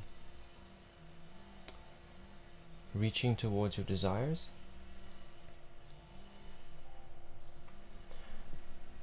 So intuitively, when you're making your decisions, observe the future. Say, okay, if I made this decision, how does my life change going forward? And then you will have an intuitive knowing whether a decision will result in detriment or a benefit. So take that knowing and reach for your desires, what is truly authentic to your heart. Reach for that. Choose your means to get to that outcome based on that intuitive inner knowing, and then you will find that breakthrough. You will find the breakthrough within what you're passionate about and within your desires. Now I want to go back to who is with you in spirit, and what I'm getting from this spread is angels. There are angels with you in spirit. Cherubim, war angels, all four of them. They stand in like a square around you. Each one of them they have the same energy as Leo, Aquarius, Aries, and Taurus combined. If you had to take all those zodiacs and combine their frequency together, imagine what that would look like and feel like. Each one of these cherubs has that energy, all four of those zodiac combined. They're defined by those symbols, and there are 4 of them or more that are with you in spirit, and they are war angels. They're there to help you make these breakthroughs, to challenge suffering, to challenge your pains. And yeah, that is your reading, so thank you very much. I chose to give you the 6-card reading, yeah, to show you my appreciation for your support.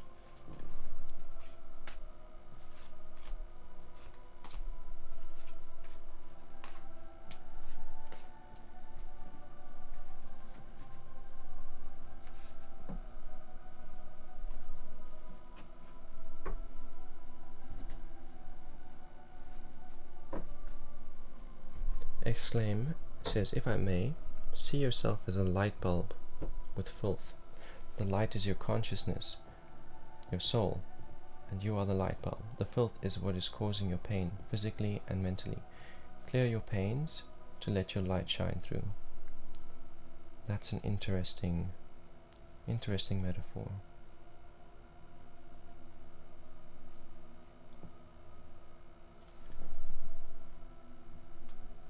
Welcome Jennifer, welcome Starseed.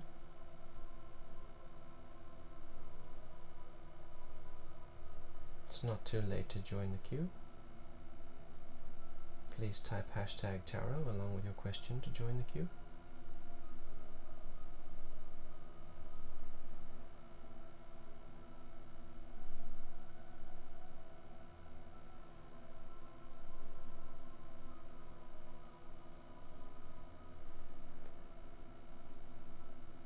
So next in the queue would be Boo Love You on YouTube. So Boo Love You, let me know if you're here. Starseed, please type that hashtag tarot with your question to get in the queue.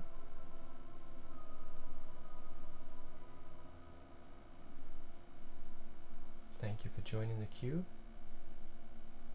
Jennifer. So Starseed, I'll confirm for you again. Please type hashtag tarot along with your question, and that'll put you in the queue. There you go. Thank you. So Boo Love You, are you still here?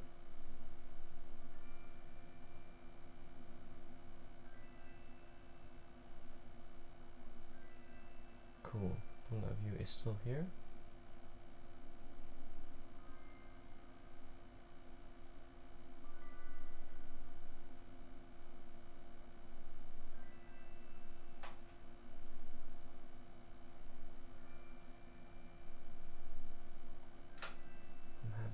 To see if you asked a question, because now would be the time, Boo Love You, to give me your question or to confirm that you'd like a general reading.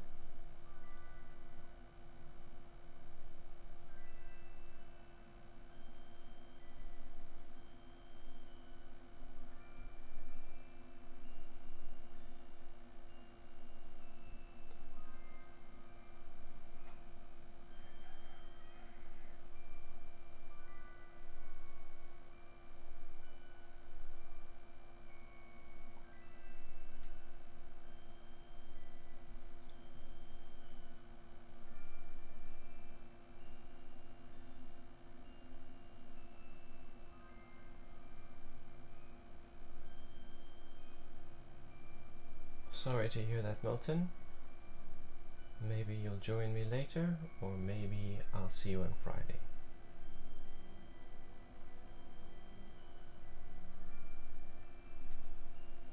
Boo Love You, does Kay still see me as Bella?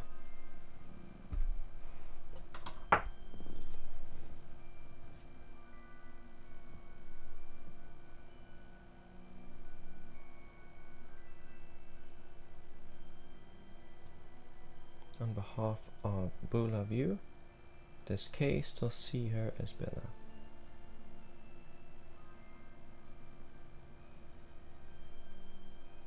So the pendulum is answering no, but it is giving me a forward rotation, which is saying that there is the potential to retain that title, to recover that title. There is potential to develop the relationship to the point where it does return, that you are seen as Bella, if that is what you desire.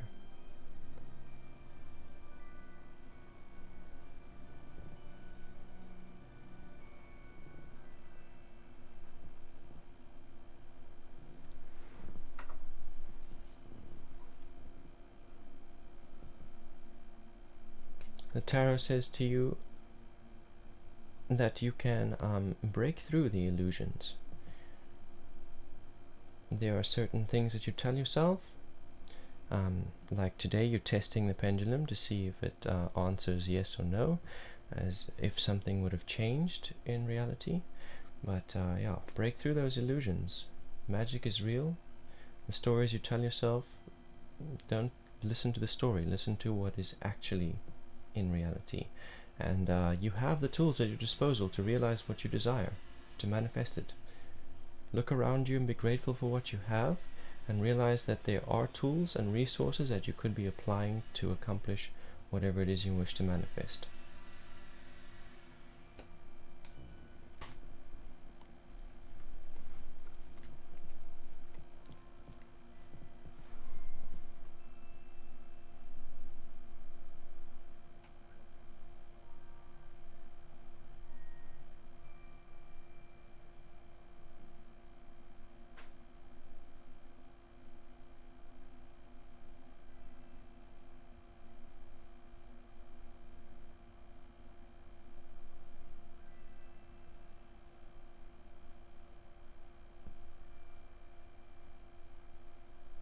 So next up would be exclaim. Exclaim said, my question, I have to awake someone. I don't know if I have to do it in 2 weeks or if I have to wait. So Exclaim, are you here still? I think you are.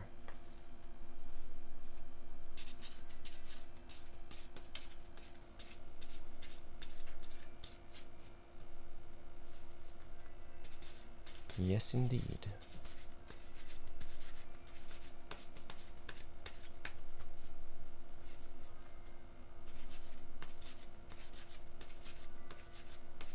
What is the best course of action for Exclaim regarding this individual in question?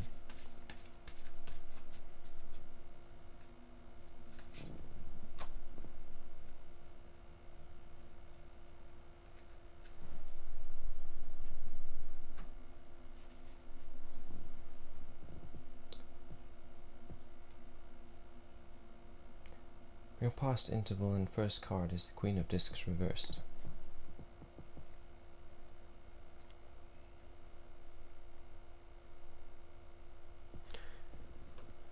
So, this card is talking about being grounded.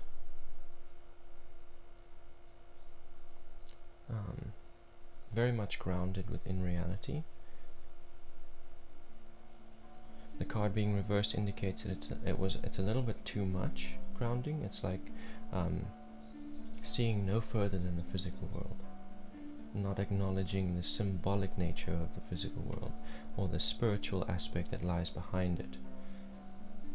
Seeing only the physical reality and feeling kind of desolate about it. Like, is this really all there is? If this is all there is life even worth living?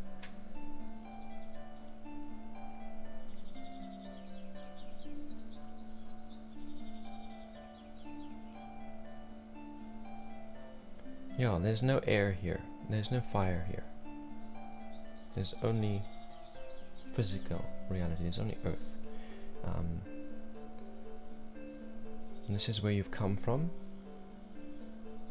I'm not yet sure why this card is showing up, but we will find out as we move along. Present interval is 9 of Cups, reversed.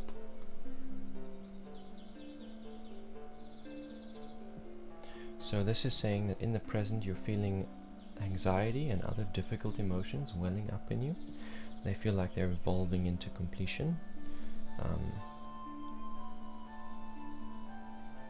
And that's why you're asking me this question. You're not sure if you have to wait or if you should do it in 2 weeks or if you should do it right now.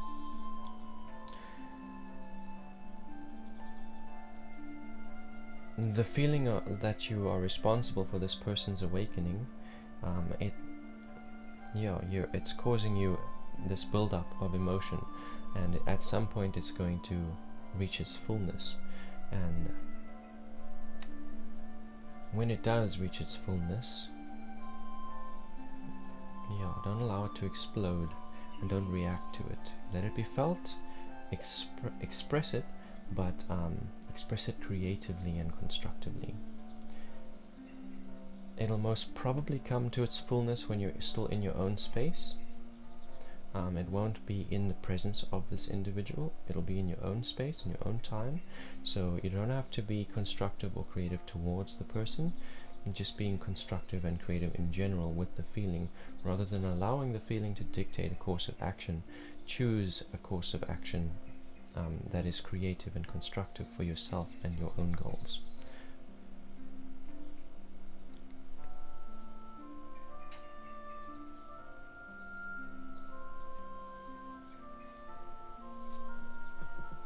Future interval card. What's opening up is 5 of Swords, your key.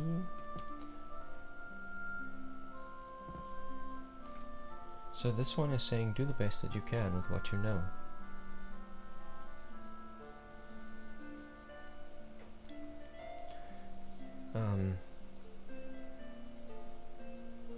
If the opportunity presents itself before 2 weeks, and in that moment you feel you're capable, go ahead. If the opportunity presents itself in 2 weeks, and you feel capable, go ahead. Basically, this card is saying, do it according to what you can accomplish. If you don't feel ready, then don't do it. If you don't feel ready in 2 weeks, then don't do it.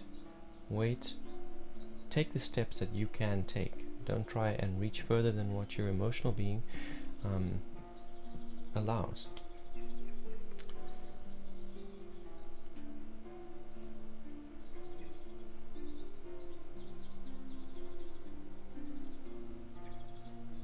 So with all of these in mind, I'm understanding that this Queen of Discs is talking about the other person, the person you want to wake up.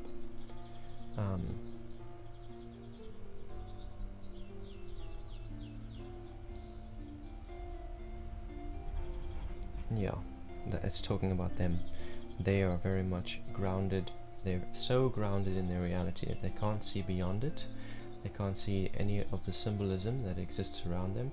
They cannot perceive the spiritual that is all around them, and this creates a sense of hopelessness for them. They feel like they wish reality could be more fantastic than it is. They desire that, and they're too grounded in their experience to actually see what is around them. All they see is desolation when there's actually abundance there, right in their present. And yeah, and then your future interval card just says, work with what you have and do the best that you can. You don't have to rush yourself or push yourself. Just just work with what you can, or what you do know, and what you have, and what you're capable of. Don't push yourself to reach further than you can. You don't have to do that. And thank you for your recognition. Exclaim. Much appreciation, and you are most welcome, Maya. And thank you. Thank you very much.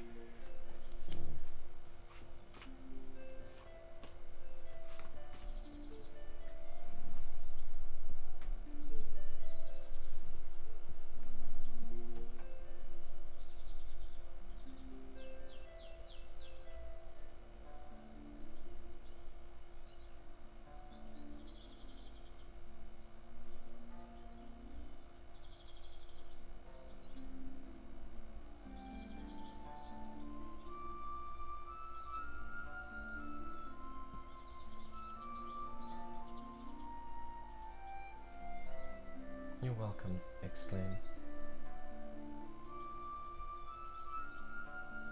So Milton said he had to leave, so we're moving on. Then there's Jennifer Kennedy. So Jenny, are you still here? Because you're up next.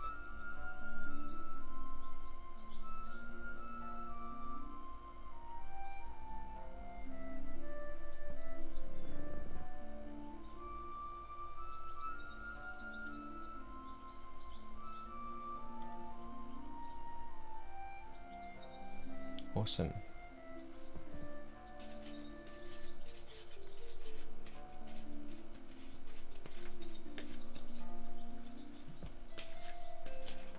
What's still on the playing field for Jenny this week?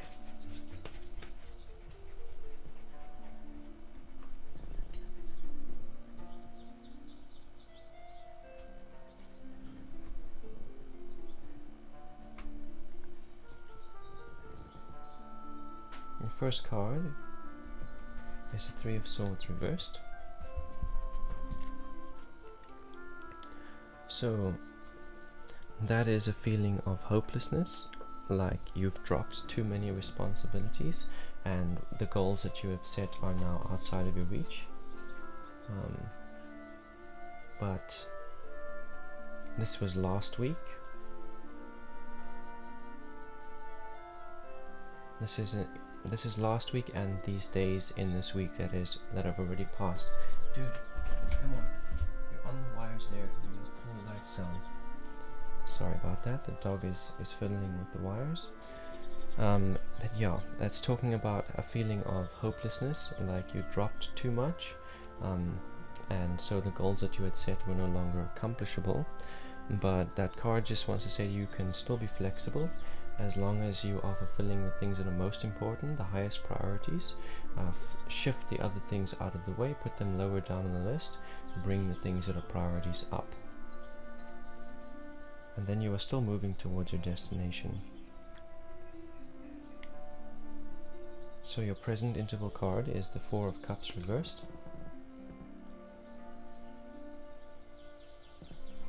And this one is saying that your emotions are, they're a little bit all over the place.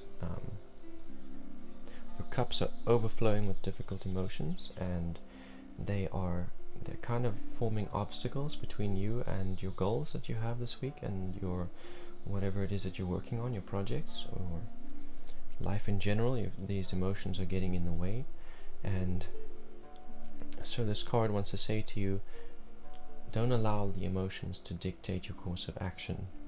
Don't allow them to sabotage your purpose. Whatever purpose you've set, you can use the difficult emotions to accomplish them. You can turn them to your advantage.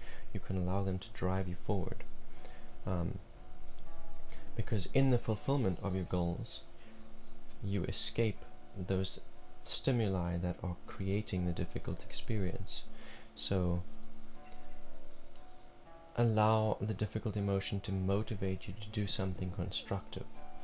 You take it and channel it into a constructive effort and a creative effort. 4 is also a number of routine. So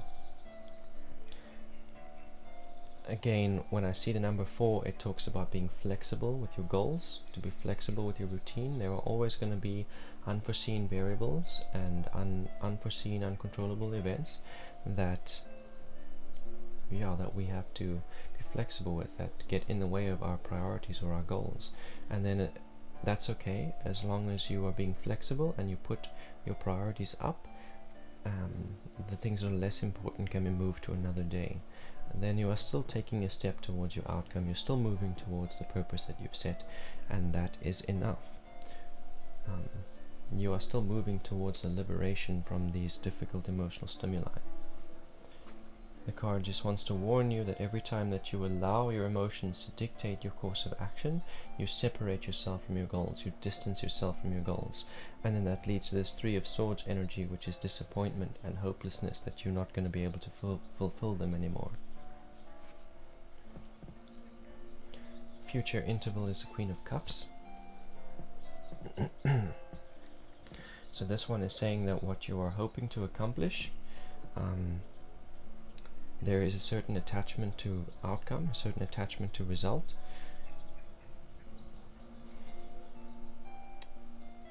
And that is going to lead to more disappointment, that attachment to the outcome. So it's going to lead to more difficult emotional experience. So you've got to let go of your attachment to outcome, having no expectation for the day, having no expectation for the week, just taking productive and creative actions, working on your projects, moving towards your goals, letting go of the lust for result, letting go of the attachment to the outcome, letting your productive efforts just make their ripple effects in your life and in the universe, and trusting that everything you put out will come back to you, and that the universe will secure it that way for you. Because if you hang on to your attachment for outcome, then it will result in emotional discord. It will result in more of those difficult emotions that you struggle to overcome in the present. And that is your reading, Jen. Thank you for joining me, and I hope you receive some value from the spread.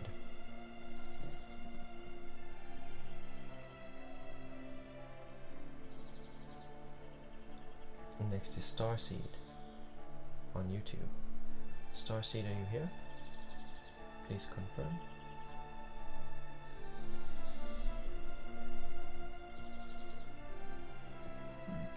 Starseed said, whenever I try to work for my goal, I'm feeling very distracted and not able to work properly. Please ask my angel how I can successfully study to reach my goal. #Tarot. You're welcome, Jennifer. Thank you. And welcome, Donnie World 369. Please type #tarot along with your question to join the queue. That will get you in. waiting for Starseed to confirm.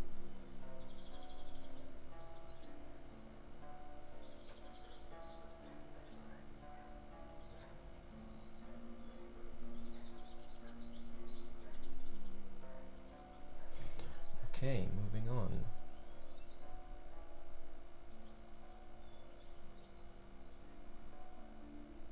Shilpa.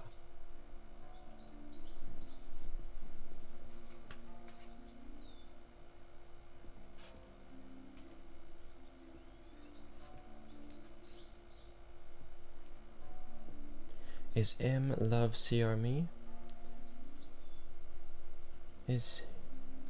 Oh, Starseed is still here. Okay, so Starseed gets the reading first. And then Shilpa, your question is confusing the hell out of me.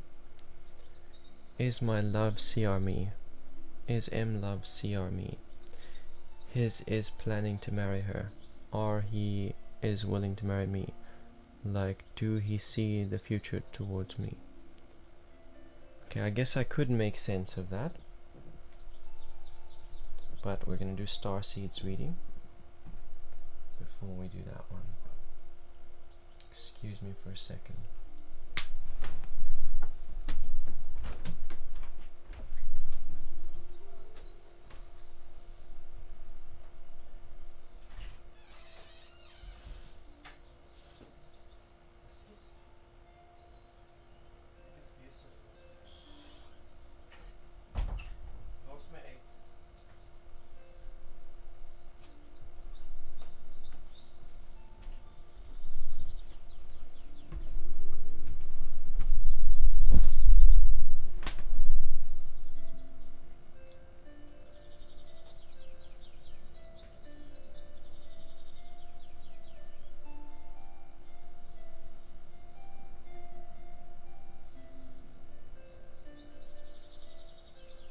So Starseed's question was, whenever I'm trying to work for my goal, I'm feeling very distracted and not able to work properly. Please ask my angel how I can successfully study to reach my goals.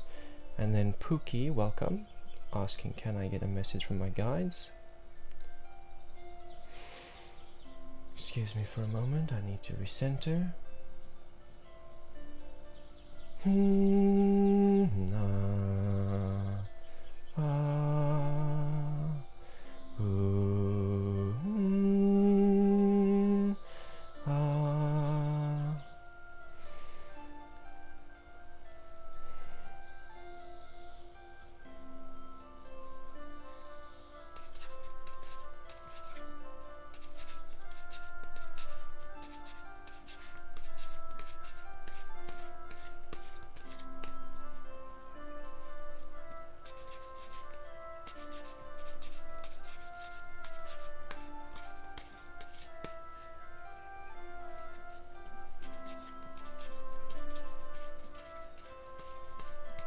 What can Starseed be doing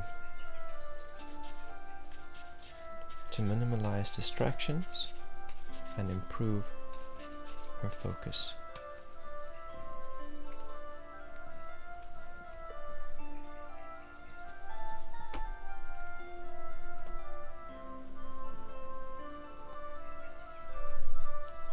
Okay, so your first card is number 14 of the trumps. It's called Art.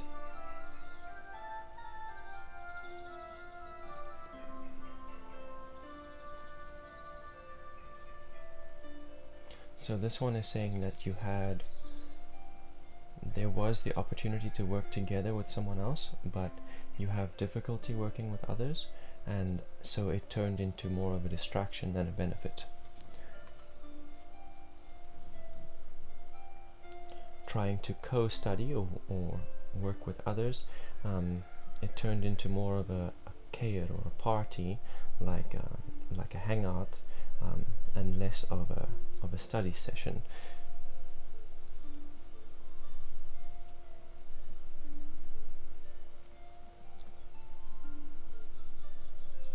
The card is also saying that relationships have been an imbalance to your temperance, your inner balance has been upset by relationship.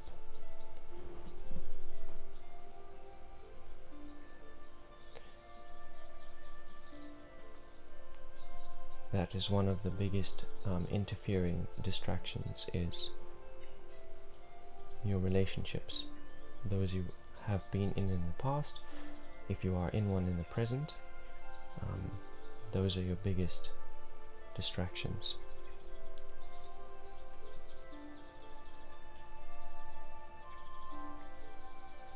In the present we have an Ace of Cups. So this one is saying that you should be communicating your emotional experience to these people that you've tried co-studying with, to the people that you have been in a relationship with. If the relationship is done, then don't communicate with those people. But if you are still in a relationship, communicate with that other. Express to them your boundaries. Express to them that you need to prioritize your study so that you can reach your goals.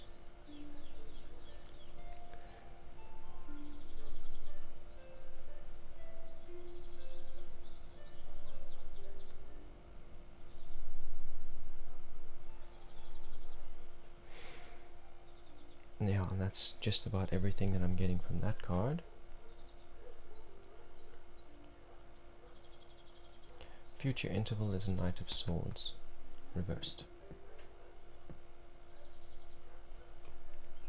So this card is saying that the key to unlock this future for yourself, this future where you are focused, is to make a little bit of a rebirth in the way that you choose to study. The environment that you study in, give it a makeover, change it up a little bit, take things that are distracting out of the space, or move yourself into a space where there are less distracting variables.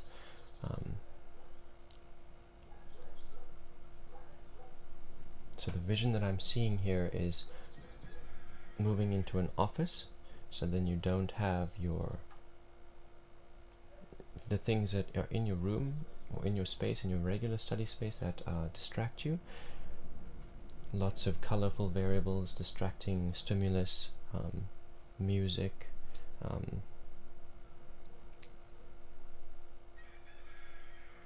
cell phone,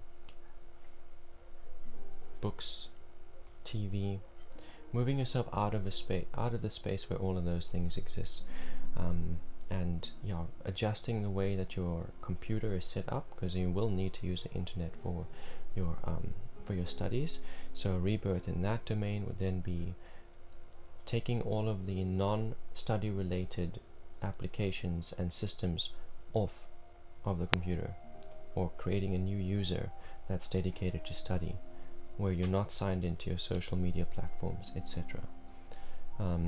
Creating a rebirth in your intuitive reality, in your mental reality, taking the distracting variables out, giving yourself more room for focus. And that is your reading. Thank you very much, Starseed.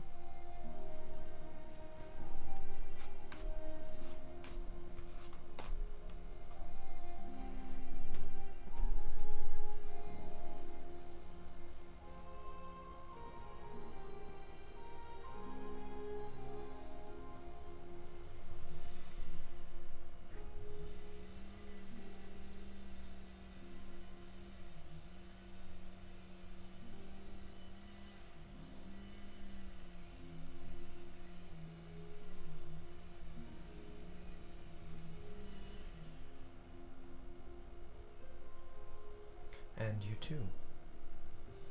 Although I feel like I have seen you in the chat before, but maybe it was a different Starseed.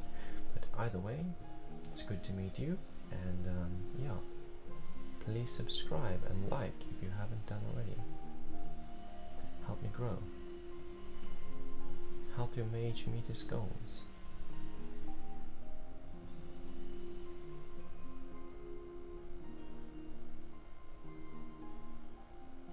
So next is Shilpa. Shilpa did not confirm earlier if she was still here. So Shilpa, please confirm if you're here.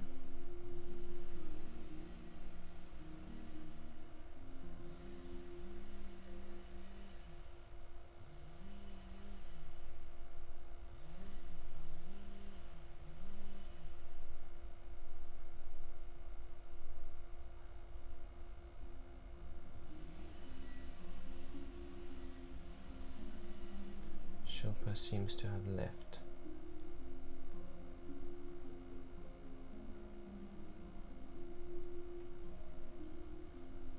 Oh, Shilpa is here.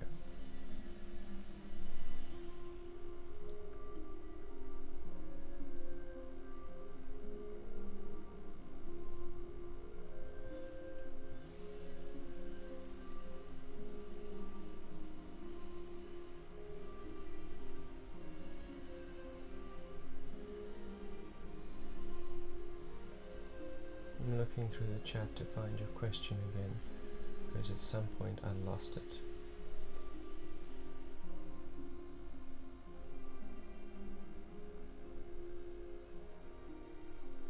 There we go.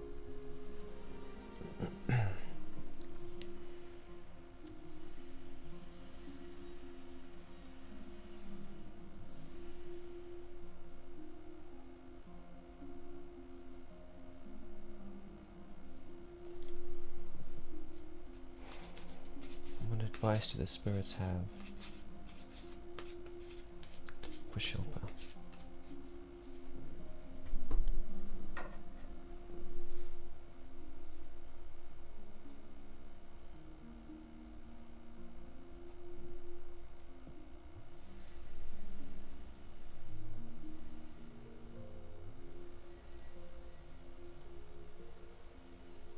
On behalf of Shilpa, does the one referred to as M intend to marry the one referred to as C?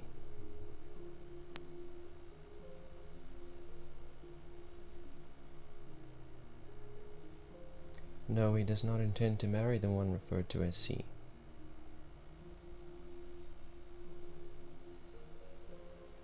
There is a clockwise motion which says that can change. He might decide to marry C in the future, but for now, that's not his plan.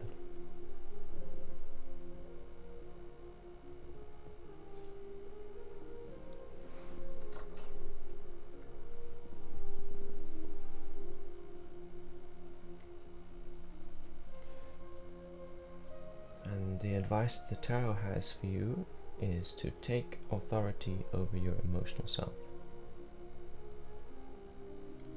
Start ruling your emotions instead of letting your emotions rule you.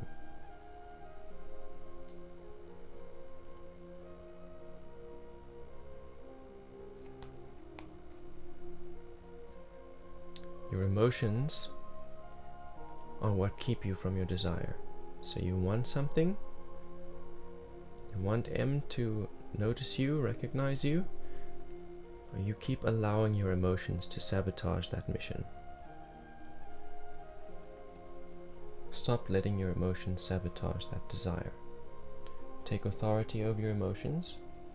Choose your own course of action. Don't let the emotions choose how you're going to speak or what you're going to do.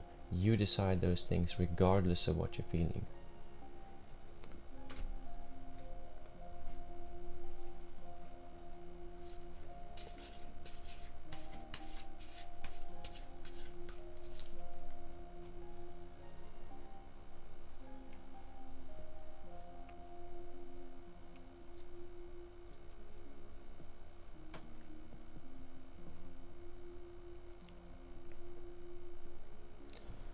So who was next after Shilpa?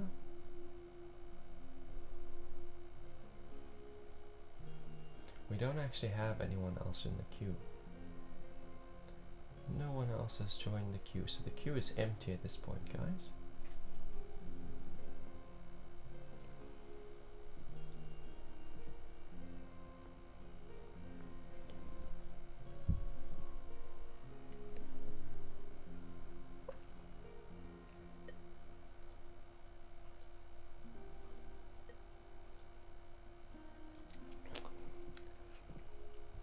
I did ask you to join the queue by typing #TarotPookie, but I got you. Since there's no one else in the queue, I got you. God's abundant blessings. You're still around. Thank you for sticking around until now. You'll be in the queue after Pookie.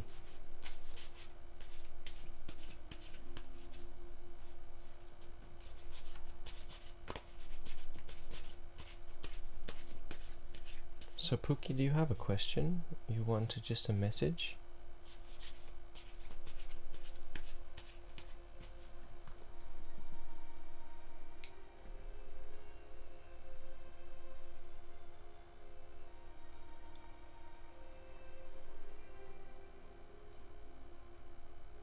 A message from your guides, okay.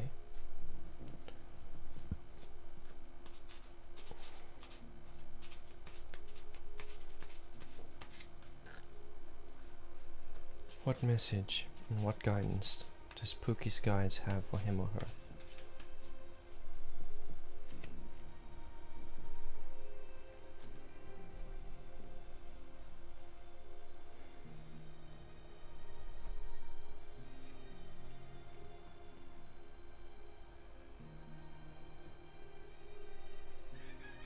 Six of Wands is your first card.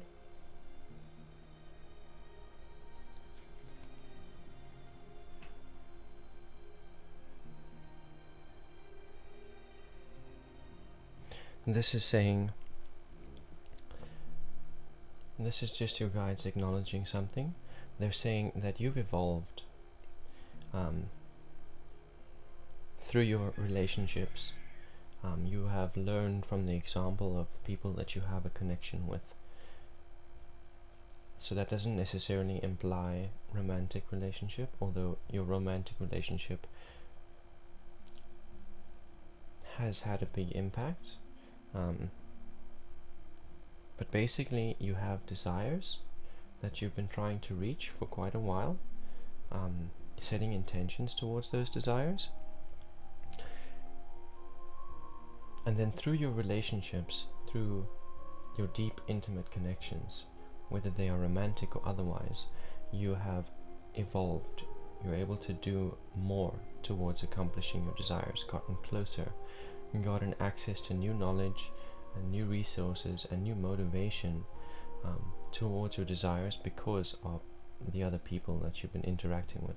And they're also doing the best that they can towards their own desires, and so what they know and the resources that they have is different to yours. So when you guys interact, you give each other pieces of the puzzle, and that helps you both grow and do better than you were doing before. And that's what's been going on for you quite recently.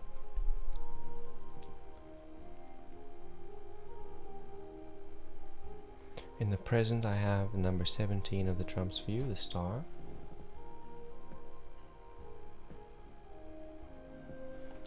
So this card tells me that in the present, you are learning from your own example. In the present, you have some decisions to make and some changes to make to yourself. And this comes with a little bit of anxiety, a little bit of fear of failure, uncertainty, but you've done this before. You've been in this kind of position before, and so you have learned how to channel those difficult feelings, how to let go of them and let go of attachment to outcome and fear of failure, how to cope with them, and you're channeling them. You're allowing yourself to be constructive and to not be weighed down by the difficult emotions that come with these responsibilities of change. Making a change is a responsibility, and this responsibility of making certain decisions for yourself. So then the card has some advice for you. It wants to say to you that you can help deal with overwhelm and anxiety by putting your priorities in order. And you pretty much have them in order, being flexible with your priorities. So when unforeseen or uncontrollable events happen, to be flexible with those things and not allow them to prevent you from fulfilling your responsibilities, or prevent you from making the changes that you're trying to make. Be flexible with them.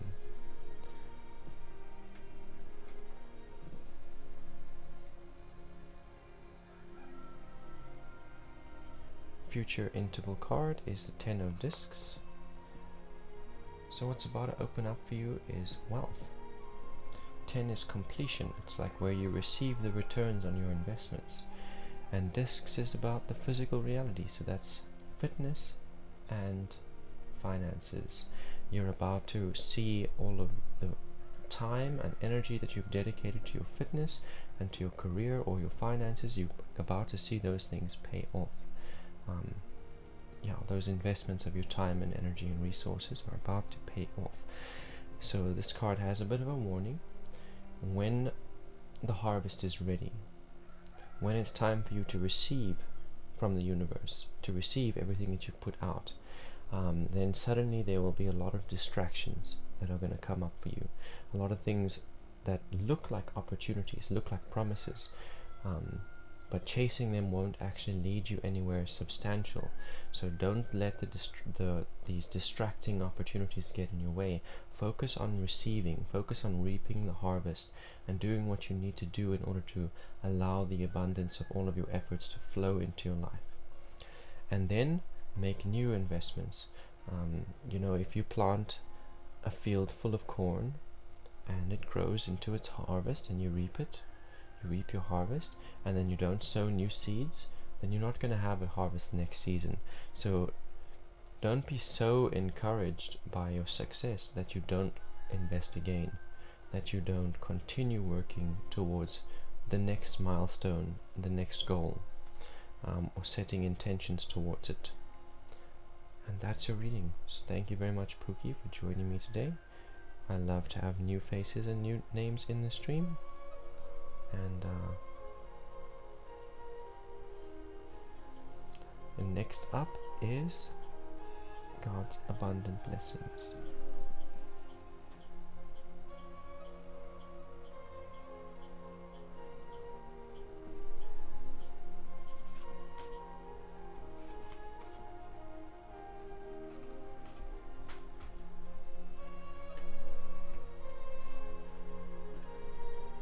So, Gopika, at this point you can give me your question, please. Or you can confirm that you'd like a general reading.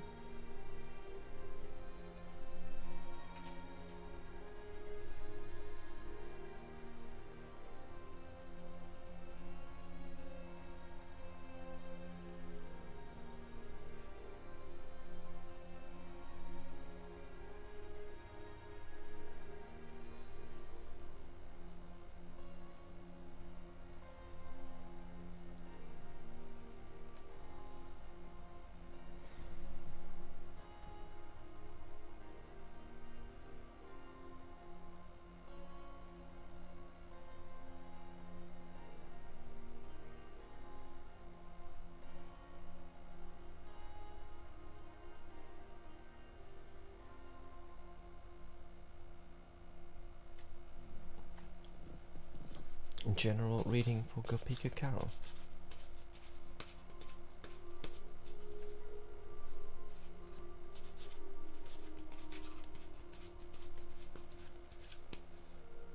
And you're welcome, Pookie. If I didn't say it, you are welcome.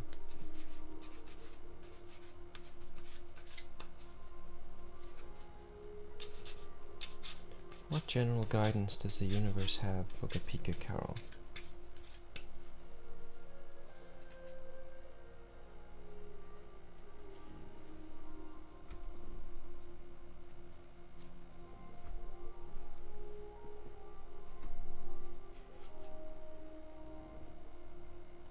Past interval card is a 6 of Wands. It's showing up again, so it's reversed this time.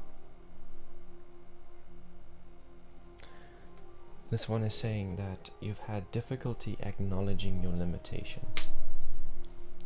So you have been in relationships, both romantic and platonic, where you were made aware of your limitations and your self-limiting beliefs, the limits on your knowledge, the limits on your ability to reach for what you desire. And it wasn't so easy for you to acknowledge those limits. You didn't want to acknowledge that there were limitations. You wanted to believe that you could reach further than what you actually could reach. And then those relationships made you aware of your limits, made you aware of the shortcomings that you still had, things that needed to be overcome before you could reach for what you desire. You can always reach towards what you desire.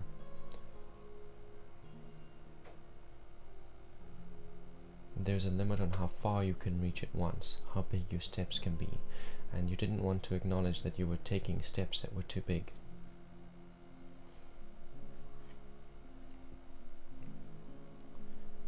In the present, we're still seeing that same thing going on.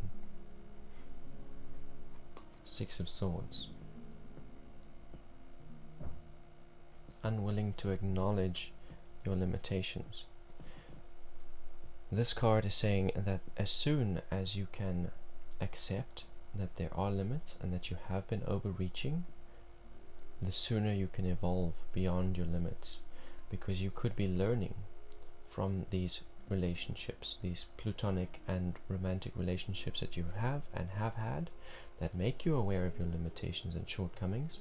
If you can accept them, you can start overcoming them by learning from the example of those people and interacting with them, talking about your experience, what you are working towards, the resources you do have at your disposal, and your experiences will help them overcome their limits, and they will talk to you, and their interaction with you will help you overcome your limits.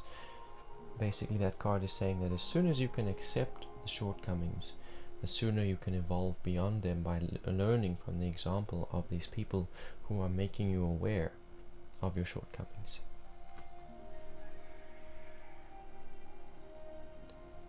Future interval card is a Seven of Cups.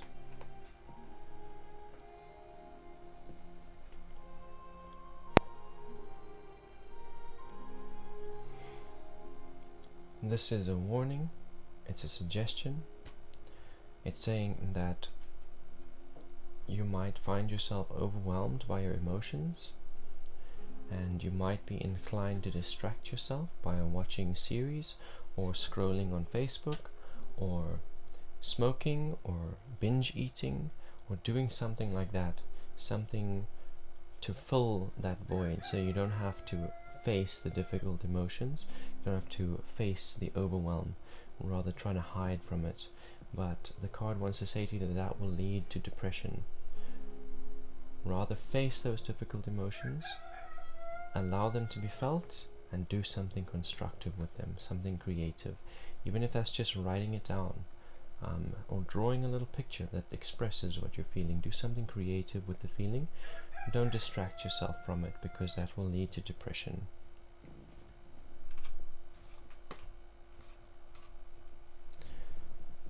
And now my queue is empty.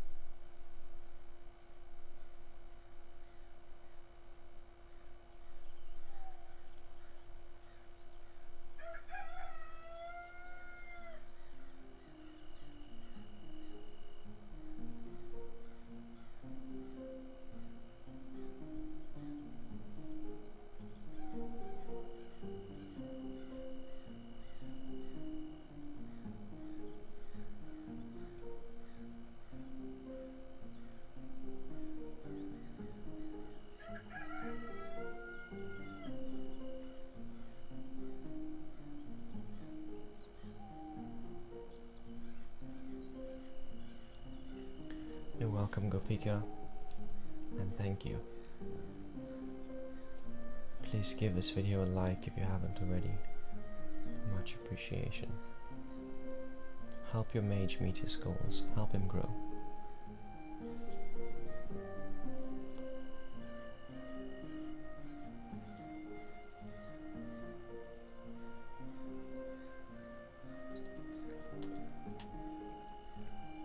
Lisa Harvey, welcome.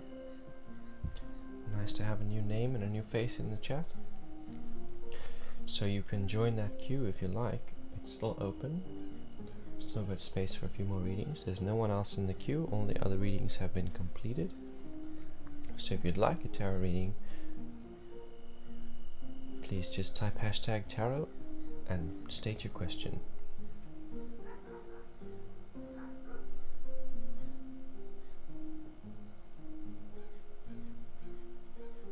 On another note, I hope you're doing well.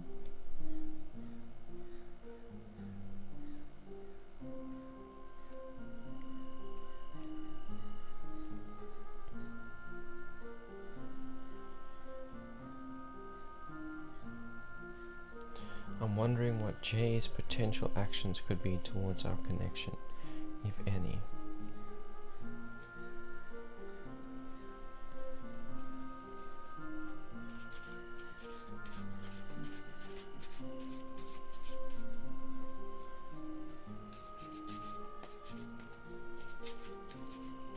What are Jay's intentions towards Lisa?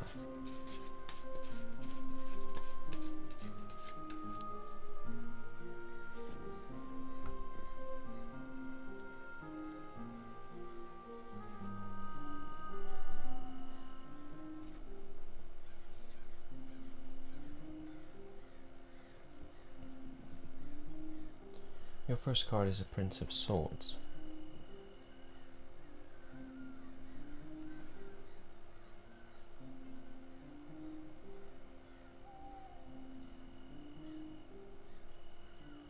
So this is kind of saying that whatever the last thing was that he said or did, it was motivated by an attempt to make a breakthrough. Making a breakthrough within himself, in his own critical analysis methods, and his intuition.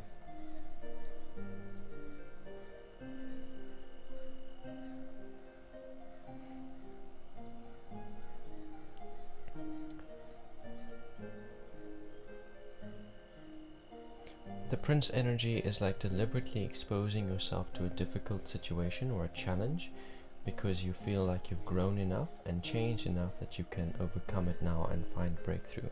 So that breakthrough that he was looking for was within his intuition and was within his critical thinking, his knowledge as well. So I don't know if the last interaction you had was the separation, but the last interaction that you had was him making an attempt to face challenges that he'd been neglecting to face and find a breakthrough there regarding his intuition, make a breakthrough towards following his intuition, making a breakthrough towards evolving his critical thought process, and opening up opportunities for him to improve his education.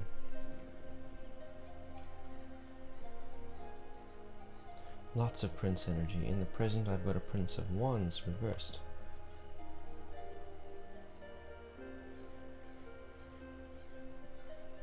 So this card, this one it is saying that he wants to put obstacles between you and what you're passionate about. He would like to see that. That is where his intention is. His thoughts are fixated on coming up with schemes that would slow you down as you work towards what you desire, putting obstacles between you and your passions.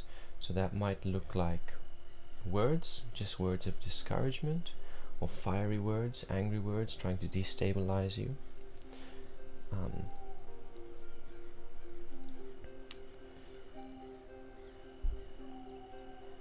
Yeah, this card, it talks about trying to throw obstacles in your way, put obstacles in your way.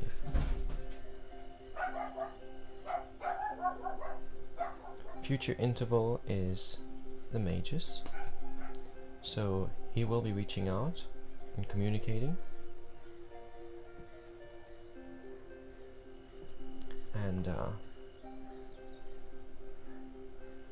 this is talking about honesty.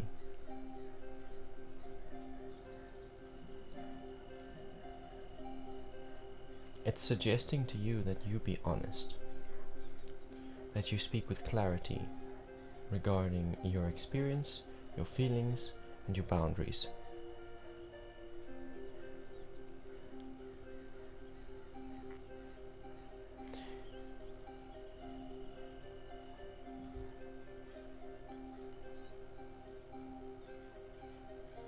He's going to be applying every means of communication at his disposal in order to reach you. So, the spread is implying that his intentions are going to change between now and the time that he actually communicates. Right now he's scheming He's feeling vengeful, and he's scheming ways to put obstacles between you and what you're passionate about. He feels like you did that for him, and he wants to return that to you. But something is going to shift there before he reaches out to you,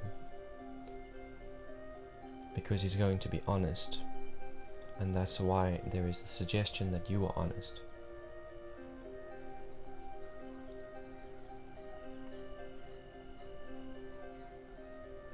Because he's going to be honest. And that is the conclusion of your reading.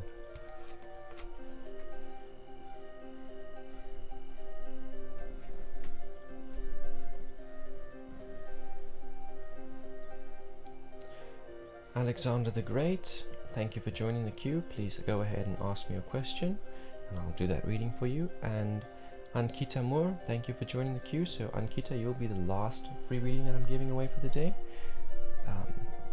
Also, just let me know what your question is.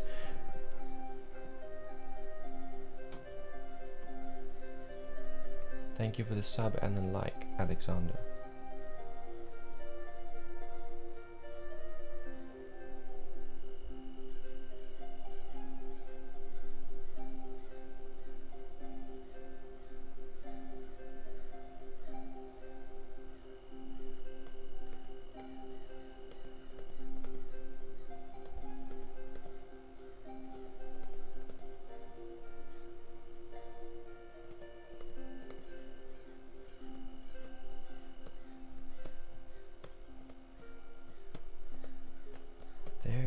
My twin flame, home again at last.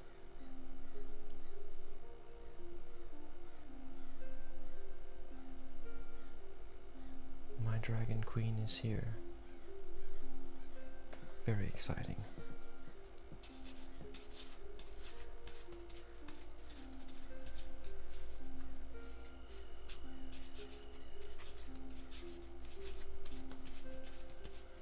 What advice does the universe have for Alexander the Great regarding his or her relationship?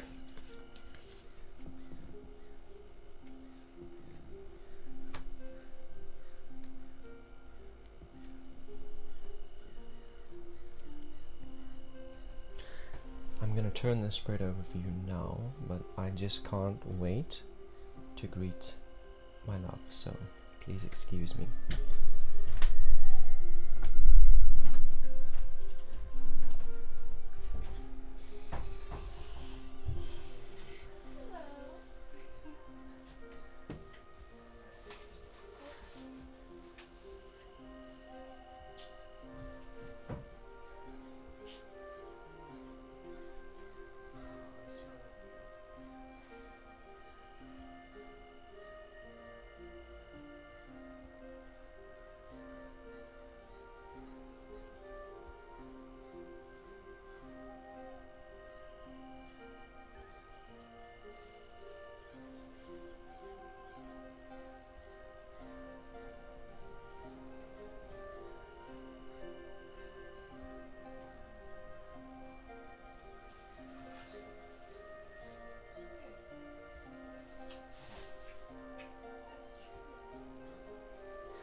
Okay, I'm back.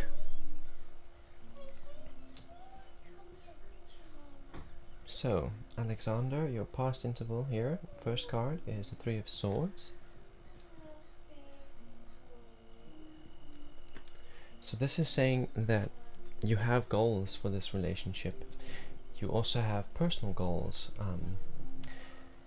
and you have recently become aware of what's going to be required in order to balance the two, in order to achieve the goals within your relationship and within your own personal life, to create a balance between the two so that you don't have to choose one or the other.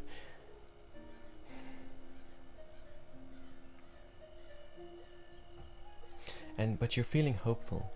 You're feeling hopeful that these goals are attainable, and that what you are aware is going to be required of you is not beyond your reach, and that is the truth. So kudos.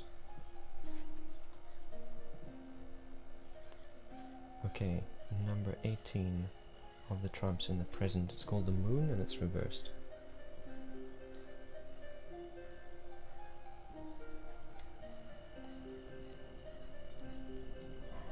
So this card is saying that there's some illusion. There's a little bit of illusion in this relationship. So the kind of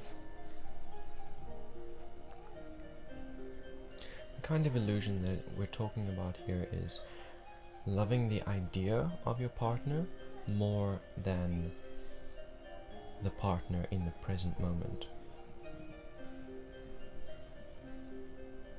Like having this image or this hope, being in love with the idea of the person more than who they actually are in the present.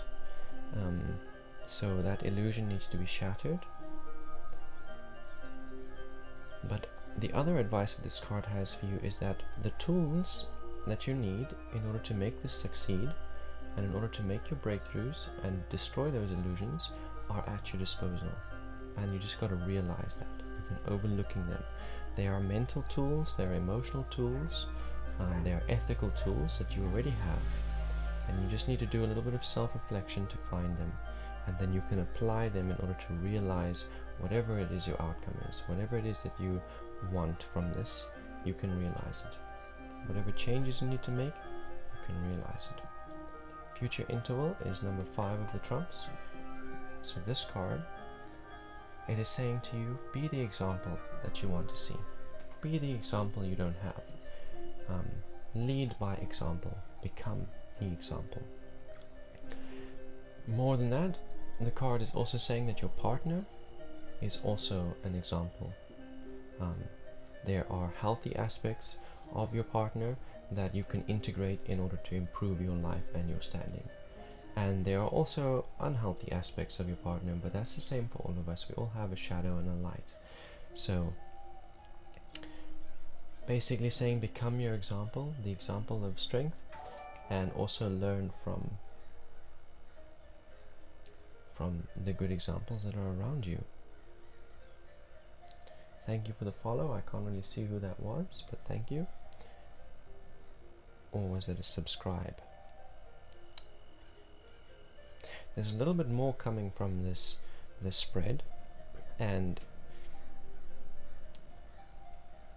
this is to do with your personal goals. It's saying that you have resources at your disposal, you have a certain amount of knowledge, and you have access to technology and finances, a certain amount. There are limits, but there is access there. So the card is saying apply those resources and apply your knowledge and apply your experiences to their maximum potential towards accomplishing your goals. But also remember to take small steps. So this is to do with your personal goals as well as relationship goals. Apply your knowledge and your resources, but take small steps. You don't want to reach further than what your knowledge and resources can take you.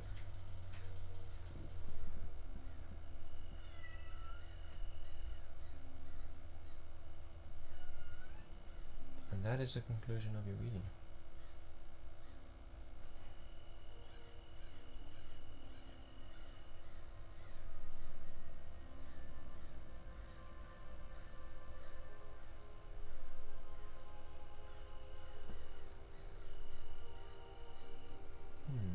Why is it not showing up?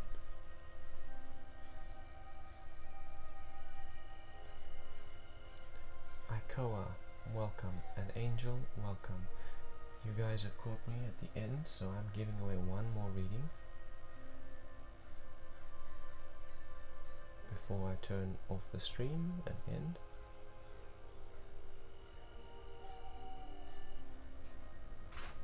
So I see that my YouTube subscriptions, my YouTube alerts are working, my donation alerts are working, my follow alerts on Twitch are working, but my follow alerts on Facebook don't seem to be working, and my share alerts also not working.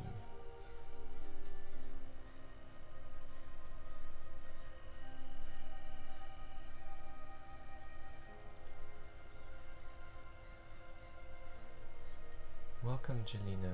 It's been a while. I hope you're doing alright. Just trying to block this rose who is spamming my thread. Very rude.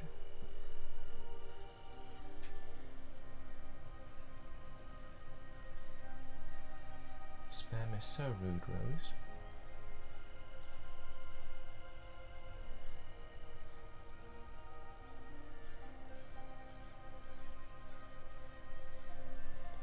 Great stuff. Okay. Yes, Ankita, you are the one that I'm giving that last free reading to. So, creator, Ikoa,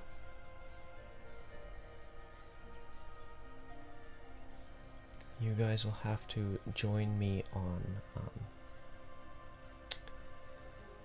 Friday.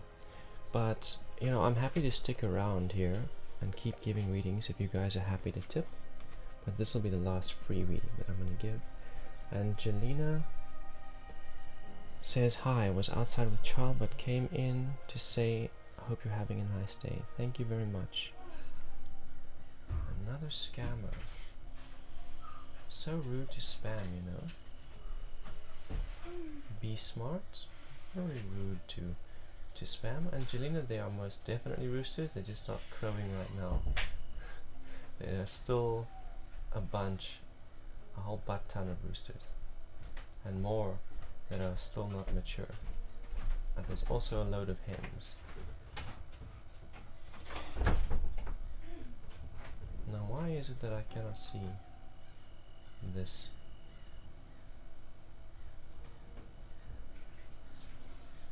Be smart. It's not visible.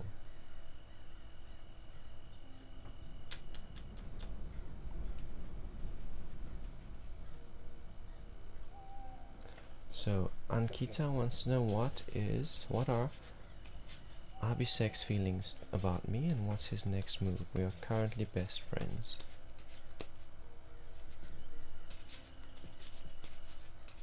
How does Abhisek feel towards Ankita?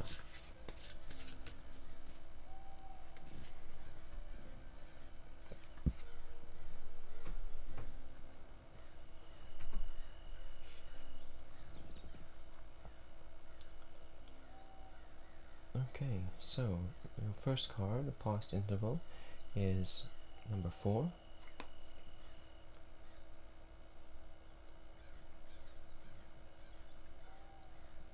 It's called the Emperor.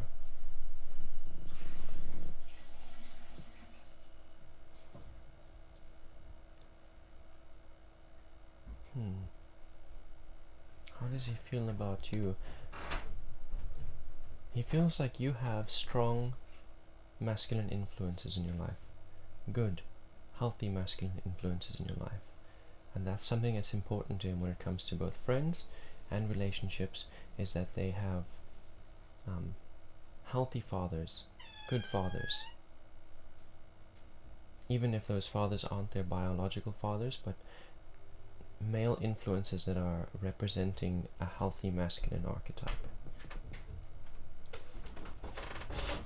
And he perceives that in you, and he wants to also be that for you.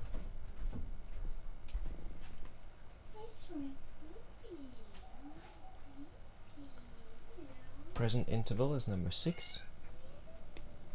It's called the Lovers. So this card is saying that the relationship that you have is very intimate and very deep. It's almost more than friends. And it's causing both of you to evolve.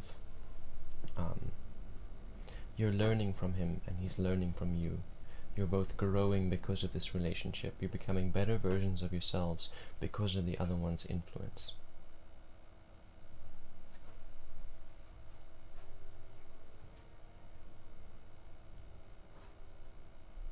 Future interval is the Eight of Cups.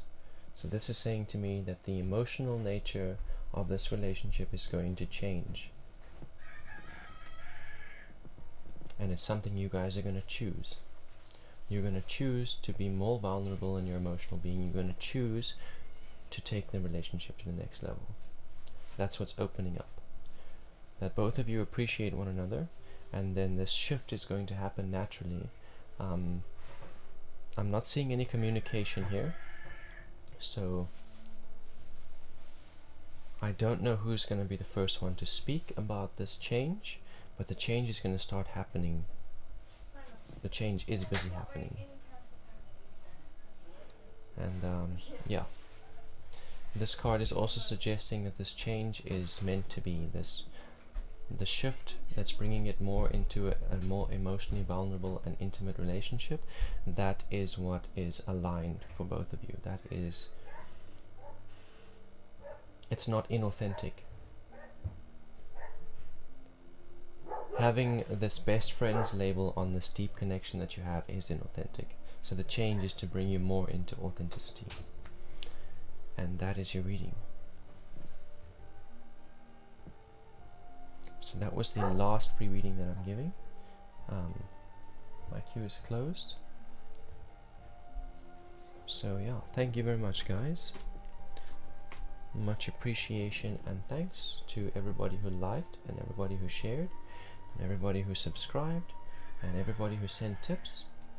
So much appreciation and thanks to all of you. You're welcome, Ankita.